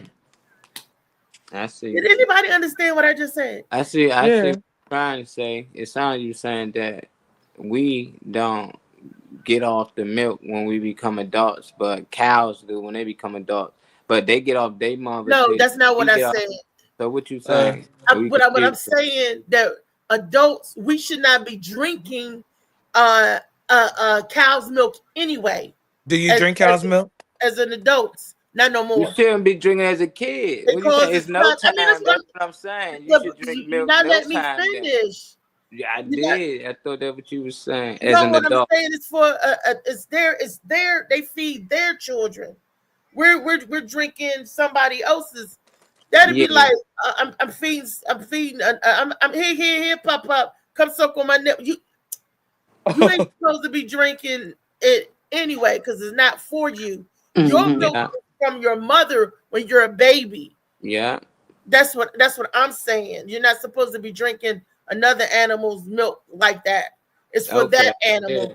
Oh, all right. Oh, no animal should drink another animal's milk. Dogs ain't gonna drink cat milk. It's just weird. But it's people out here drinking cockroach milk. You know, and it's supposed to be the healthiest milk in the world. Wait a minute, cockroach milk? I ain't never heard no cockroach milk. It's like one of the richest milks in the world. Why don't you eat the cockroach? Well, some people they just drain cockroaches. It's weird. It's weird stuff out here, but they using that. You know, and people buying it. It's just like they draining milk from anybody. Like, they can get titty milk from y'all. I'm pretty sure they have them on the shelves. And people be out here buying the Wheezies and the ideas. They have a place where you can give your breast milk, and they do buy it. See, Ree? Let's go, Ree. It's crazy. And it's you know, people pump for the hospitals for babies. You know, I think you should do that because babies need that fat and stuff from that milk. You know, so you can do that for the children. That's different. But yeah, they do. They have places where they sell breast milk. Wet nurses is what they used to call them back in the day. He said he got a pear tree in his yard. Mm-hmm. Oh, pears are You good. should be sending them into them schools and stuff. That'd be nice. But yeah, they used to call them wet nurses back in the day, where the somebody have a baby and they keep their milk flow going to feed the other babies, the white babies. Yeah, that's what I was about to say. And your baby laying there hungry, and you got to hurry up and feed this other baby before you can feed your child. That's hurting. And then they have that because that's a fetish. So they have men that fetishize of breast milk. So they have that, But they do different things. Yeah, you should be drinking milk from a woman. if that's your choice, it's your prerogative. That's better than a cow. You ever see do actually drink his wife's breast milk and stuff like that? They just finding that because it came from her, but and that's better than coming from a cow. Yeah, definitely how they get it out of the cow. That was always weird to me. I'm not touching that. I'm not like that's weird. Doing that to no cow. Yeah, you might kick this shit at me for one. I would never with the kid on the farm doing that. They's like, you want to go next? Like, nah, because me and my friends, we already joking already at everybody who's doing it. Like, look at this dude, he go there, look at that motherfucker, yanking that motherfucker. Look at that, he look weird. Picture. Hey, get a picture of him right there. But leave me alone, dog. Go ahead with that. Y'all trying to be on that. No homo, man. Yeah, type shit. That's what they do. The cows and goat and all of that. But it's good to get your calcium from the food you eat. Calcium rich you food. Can do cashews. You can do I always say zinc, magnesium, and elderberry. I always take those supplements because I know I don't get enough magnesium or enough zinc from the food I eat. So I do take the vitamins, supplements until I can start getting enough from the food that I eat. But I'm working on it, baby. I'm working on it. So I may not take it every day like I used to take it every day. So I may be able to go skip a day without the magnesium because I'm eating my greens. I'm eating my leafy vegetables. I'm eating the food I'm supposed to. Now I'm going to get on my pumpkin seeds, and it helps with depression. What? And they said that pumpkin seeds help your depression medicine. So if you out there and you are taking medication, pumpkin seeds help the medication be more effective. What? Did y'all see that in that video? Help it be more effective. What? So you ain't got the good stuff. Right, what? And anxiety. Okay. I'm waiting for her to say, so if you hit the link below just for $9.99, you ain't got to do that. Call now. You ain't got, just take some pumpkin seeds, crack the little Davis pumpkin seeds, crack. Open. Man. But the best thing to do is to cleanse, Reese. A lot of people don't clean their body. They just start trying to eat healthy, but you still got a lot of bullshit in there. You got to drain that out first. Yeah. So it's best to fast. The best thing you can do for the body is fast. It's best. Well, I started fasting when I had pneumonia. You can go days without eating. I went days without eating. And then you can start putting them healthy ingredients into the body, and then it start to register. Like, okay, this what we're getting, this what I like, and it's gonna stop wanting all the food that you was doing before. But as long as you got that food in your system, you don't drain it out. You can try to eat healthy for a week. They're still gonna be calling from the inside. Like, they like parasites. That's why I like parasites is the real aliens, because they can take over a host. Anything they get, they can take over a cat, a bird, a human, and they can make your body do things they want you to do. And all they do is tell you to go get this food with this poison in it. And they tell your brain to do it, and you go out there and grab it out the wild. You hear people say, I couldn't do it no more, man. I had to get. That was because you never drained all that toxins out first. You left it in there. So it was just still in there, and it was calling for help. Like, they trying to get rid of me. And they trying to get rid of me. I need reinforcements. And as long as you bring it back in, but cleans out your body before you start a, vegan or plant-based diet and fast for a couple of days. And when you coming off of being sick, That's the best thing, because when everybody know when you're sick, you're not eating or you're doing whatever. That's when you slowly introduce good food to your body. You remember I was saying I was having trouble trying to break certain food down, and I kept getting nauseous. Yeah. And that's when you slowly bring back good food into the body. I learned that the hard way. And Slicky Woo Boo, thank you for buying me a case of pumpkin seeds.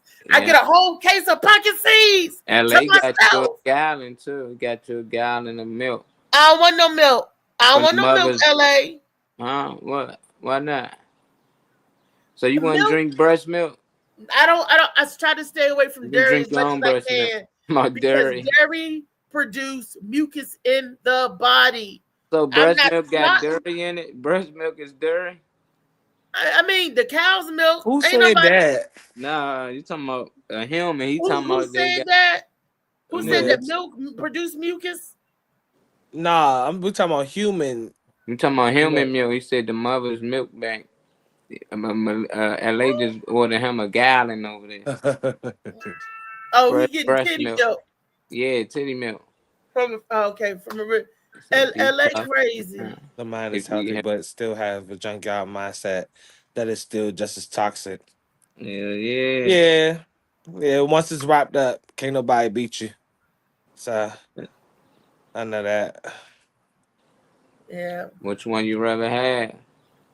You need them both, right? But we need it all. That's a circle. That should be the survey. Are you good with both?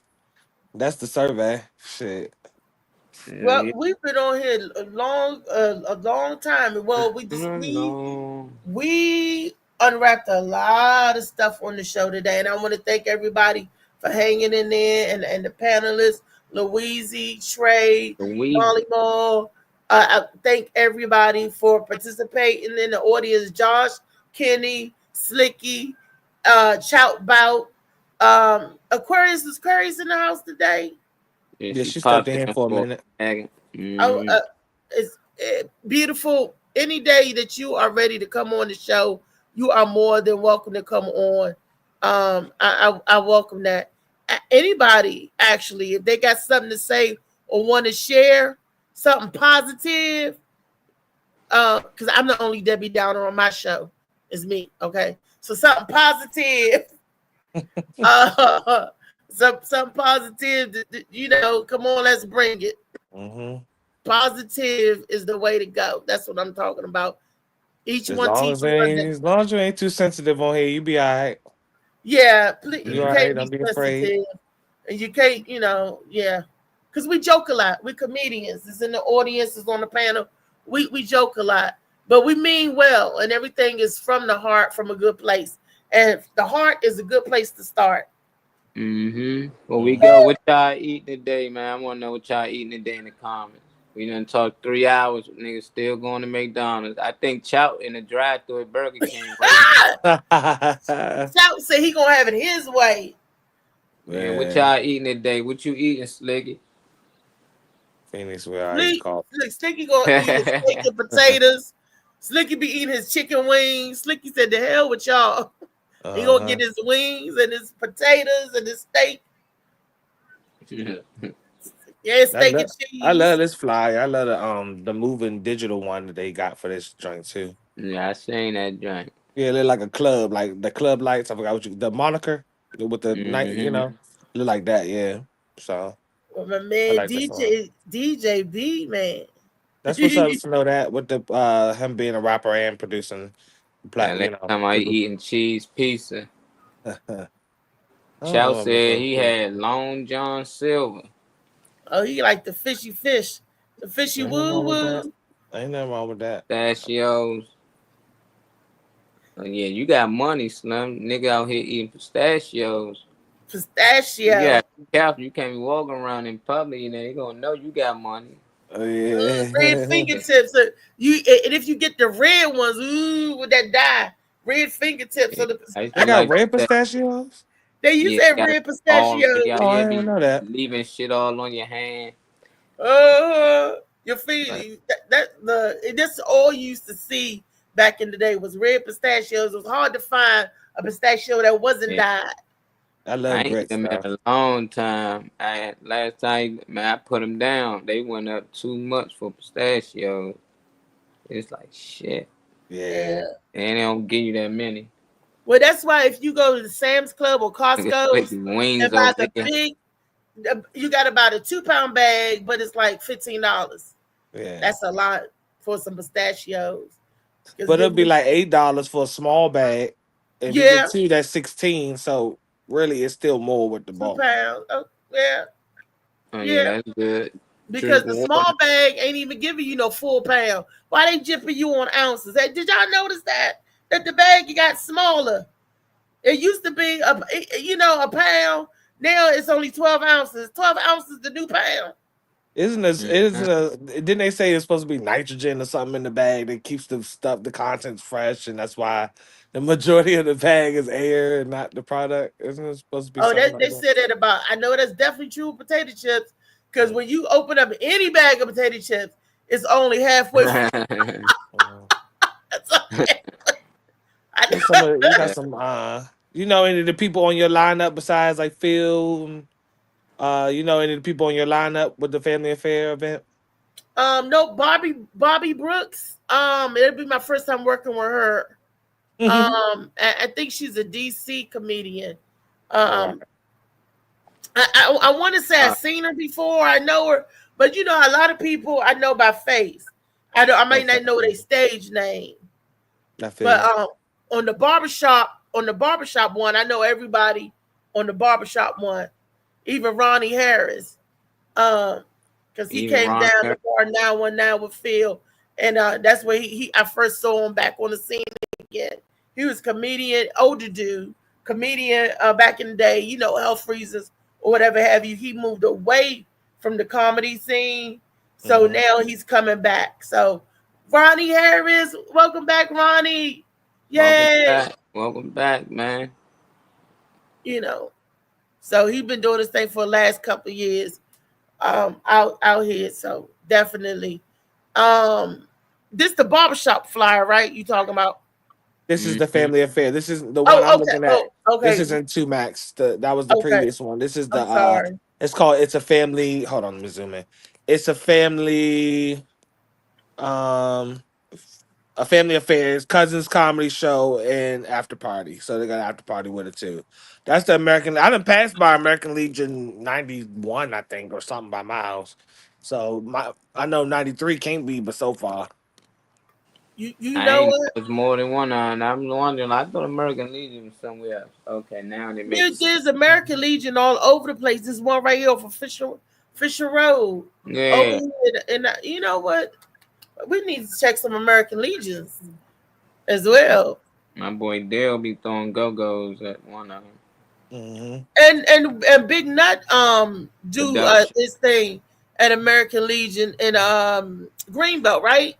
Is it over that way? He used a couple of different spots, but he rock with different. He got different people he be rocking with for real. Yeah, different go-go bands and stuff. So yeah, definitely. That's it. Let me check. We're gonna get LA down here to perform. My man Destiny. We're gonna do it. LA gonna come to DC and do your thing. You're gonna be DC Josh Preston when you down here. DJ Slicky Woo Boo. Molly, you gonna do a showcase for him out? Preston. LA to DC Preston when he get hit. DC Preston. What's Chout out? What Chout? But Chout, when you come down here, you're not from Jamaica, Queens. You from Jamaica Estates over there, Paradise. Oh, that's my man. Chout about. I just call him CB because we ain't shouting about nothing over here, man. We just call you CB. Man, CB from NYC. That part. So what I'm saying? He always say he grew up in the same neighborhood as 50 Cent. Hey, I guess that means something. You watch out. That niggas know that I come with 50 come from. Nigga. Right, for real. We be about it. Look, I didn't look. He was like 50 got shot 9 times, only got shot twice. But I'm working on it. Yeah, one time is more than enough for me. Shit, twice. Nigga, you a survivor. For real. That's right. Mm-hmm. I can't even throw up gang signs for that. Nigga, you only got shot twice. Shut up. Like what? Niggas arguing about who got shot the most. The like, most. Weird. I had the most body shot. They just grazed your leg. It went straight through. They didn't hit no major arteries. I'm gonna be trying to get Weezy to make some grits. No, Weezy, they want your grits as gravy. Weezy. Weezy gonna pop up with all her kids shouting like, hold on now. Man, all right. The grits ain't groceries, but hey, look, this is our old saying that grits ain't groceries. That used to be another one. If grits ain't groceries, I don't know what it is, but you know. They say eggs ain't poultry, grits ain't groceries, and eggs ain't poultry. And Mona Lisa was a man. So y'all got this flyer right here. Oh, it's sponsored by Two Mac Barbershop. Okay. Two Mac Barbershop. Now, there's a lot of comedians on that one. And guess who gonna be the headliner comedian that day, or the feature comedian? They ain't show no comedian names. There's some volunteer work stuff they giving out. We are accepting all donations of food, healthy snacks, gently used women's clothing, and women's shoes, toiletries, and care packages. Okay, yes. This is a volunteer flyer with the email link, Balmain office. So this is Kenneth Clark's Breath of Life Come As You Are ministry, sponsored by Two Max Barbershop. For more information, you can call 202-805-2651. This is called the Sacred School of Outreach. This event is on Friday, March 21st, obviously this year, from 12 to 2. It's the 1900 block of Massachusetts Avenue, Northwest DC. Again, it's a volunteer opportunity. So anybody sees this flyer, obviously, if you want to chime in and donate and be a part of some sort, you can do that. Oh, hell no. What? You said, oh, hell no. Need some women clothes. Why you say, oh, hell no? Nah? It's outreach. This time I hear be giving melatonin gummies. Oh my god.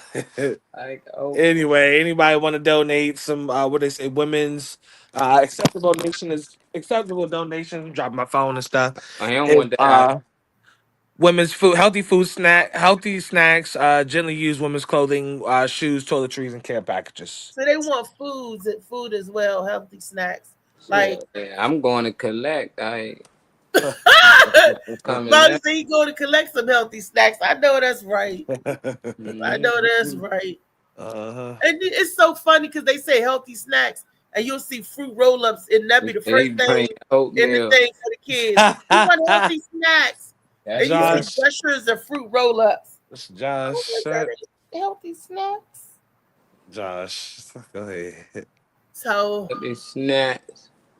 So we're going to talk about the I got 3 things coming up on the roster. On the 29th, we got Two Mac Barbershop. We already discussed that. And that's in the afternoon from 1 to 4.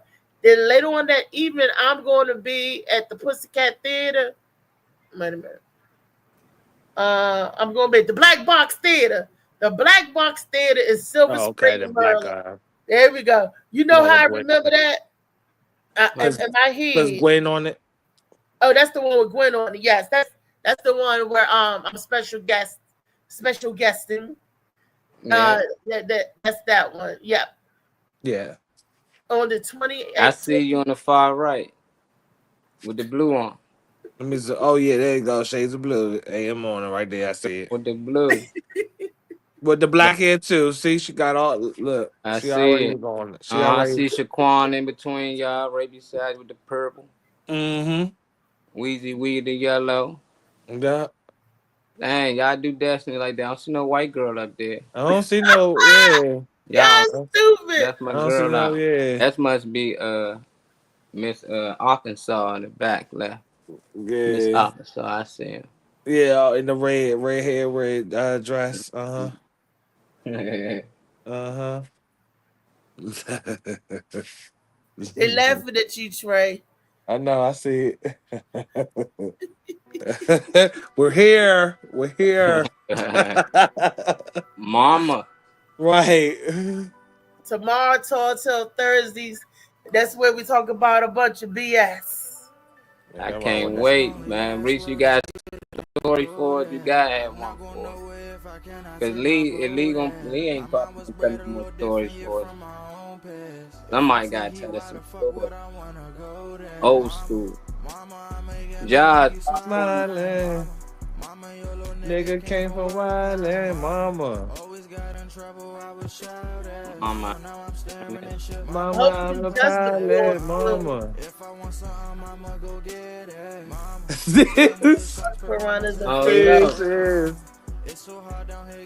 Witness. Oh, I got a new song I want to introduce to y'all tomorrow. That's right. Local artists too. Y'all know. I'm waking up conversating with the Lord every morning. I mistakenly took the wrong path, I had to rewind. I fumbled trying to move too fast, I had to keep trying. Growing up I got in trouble, told myself to keep lying. So much stress be building up, swear I be needing me time.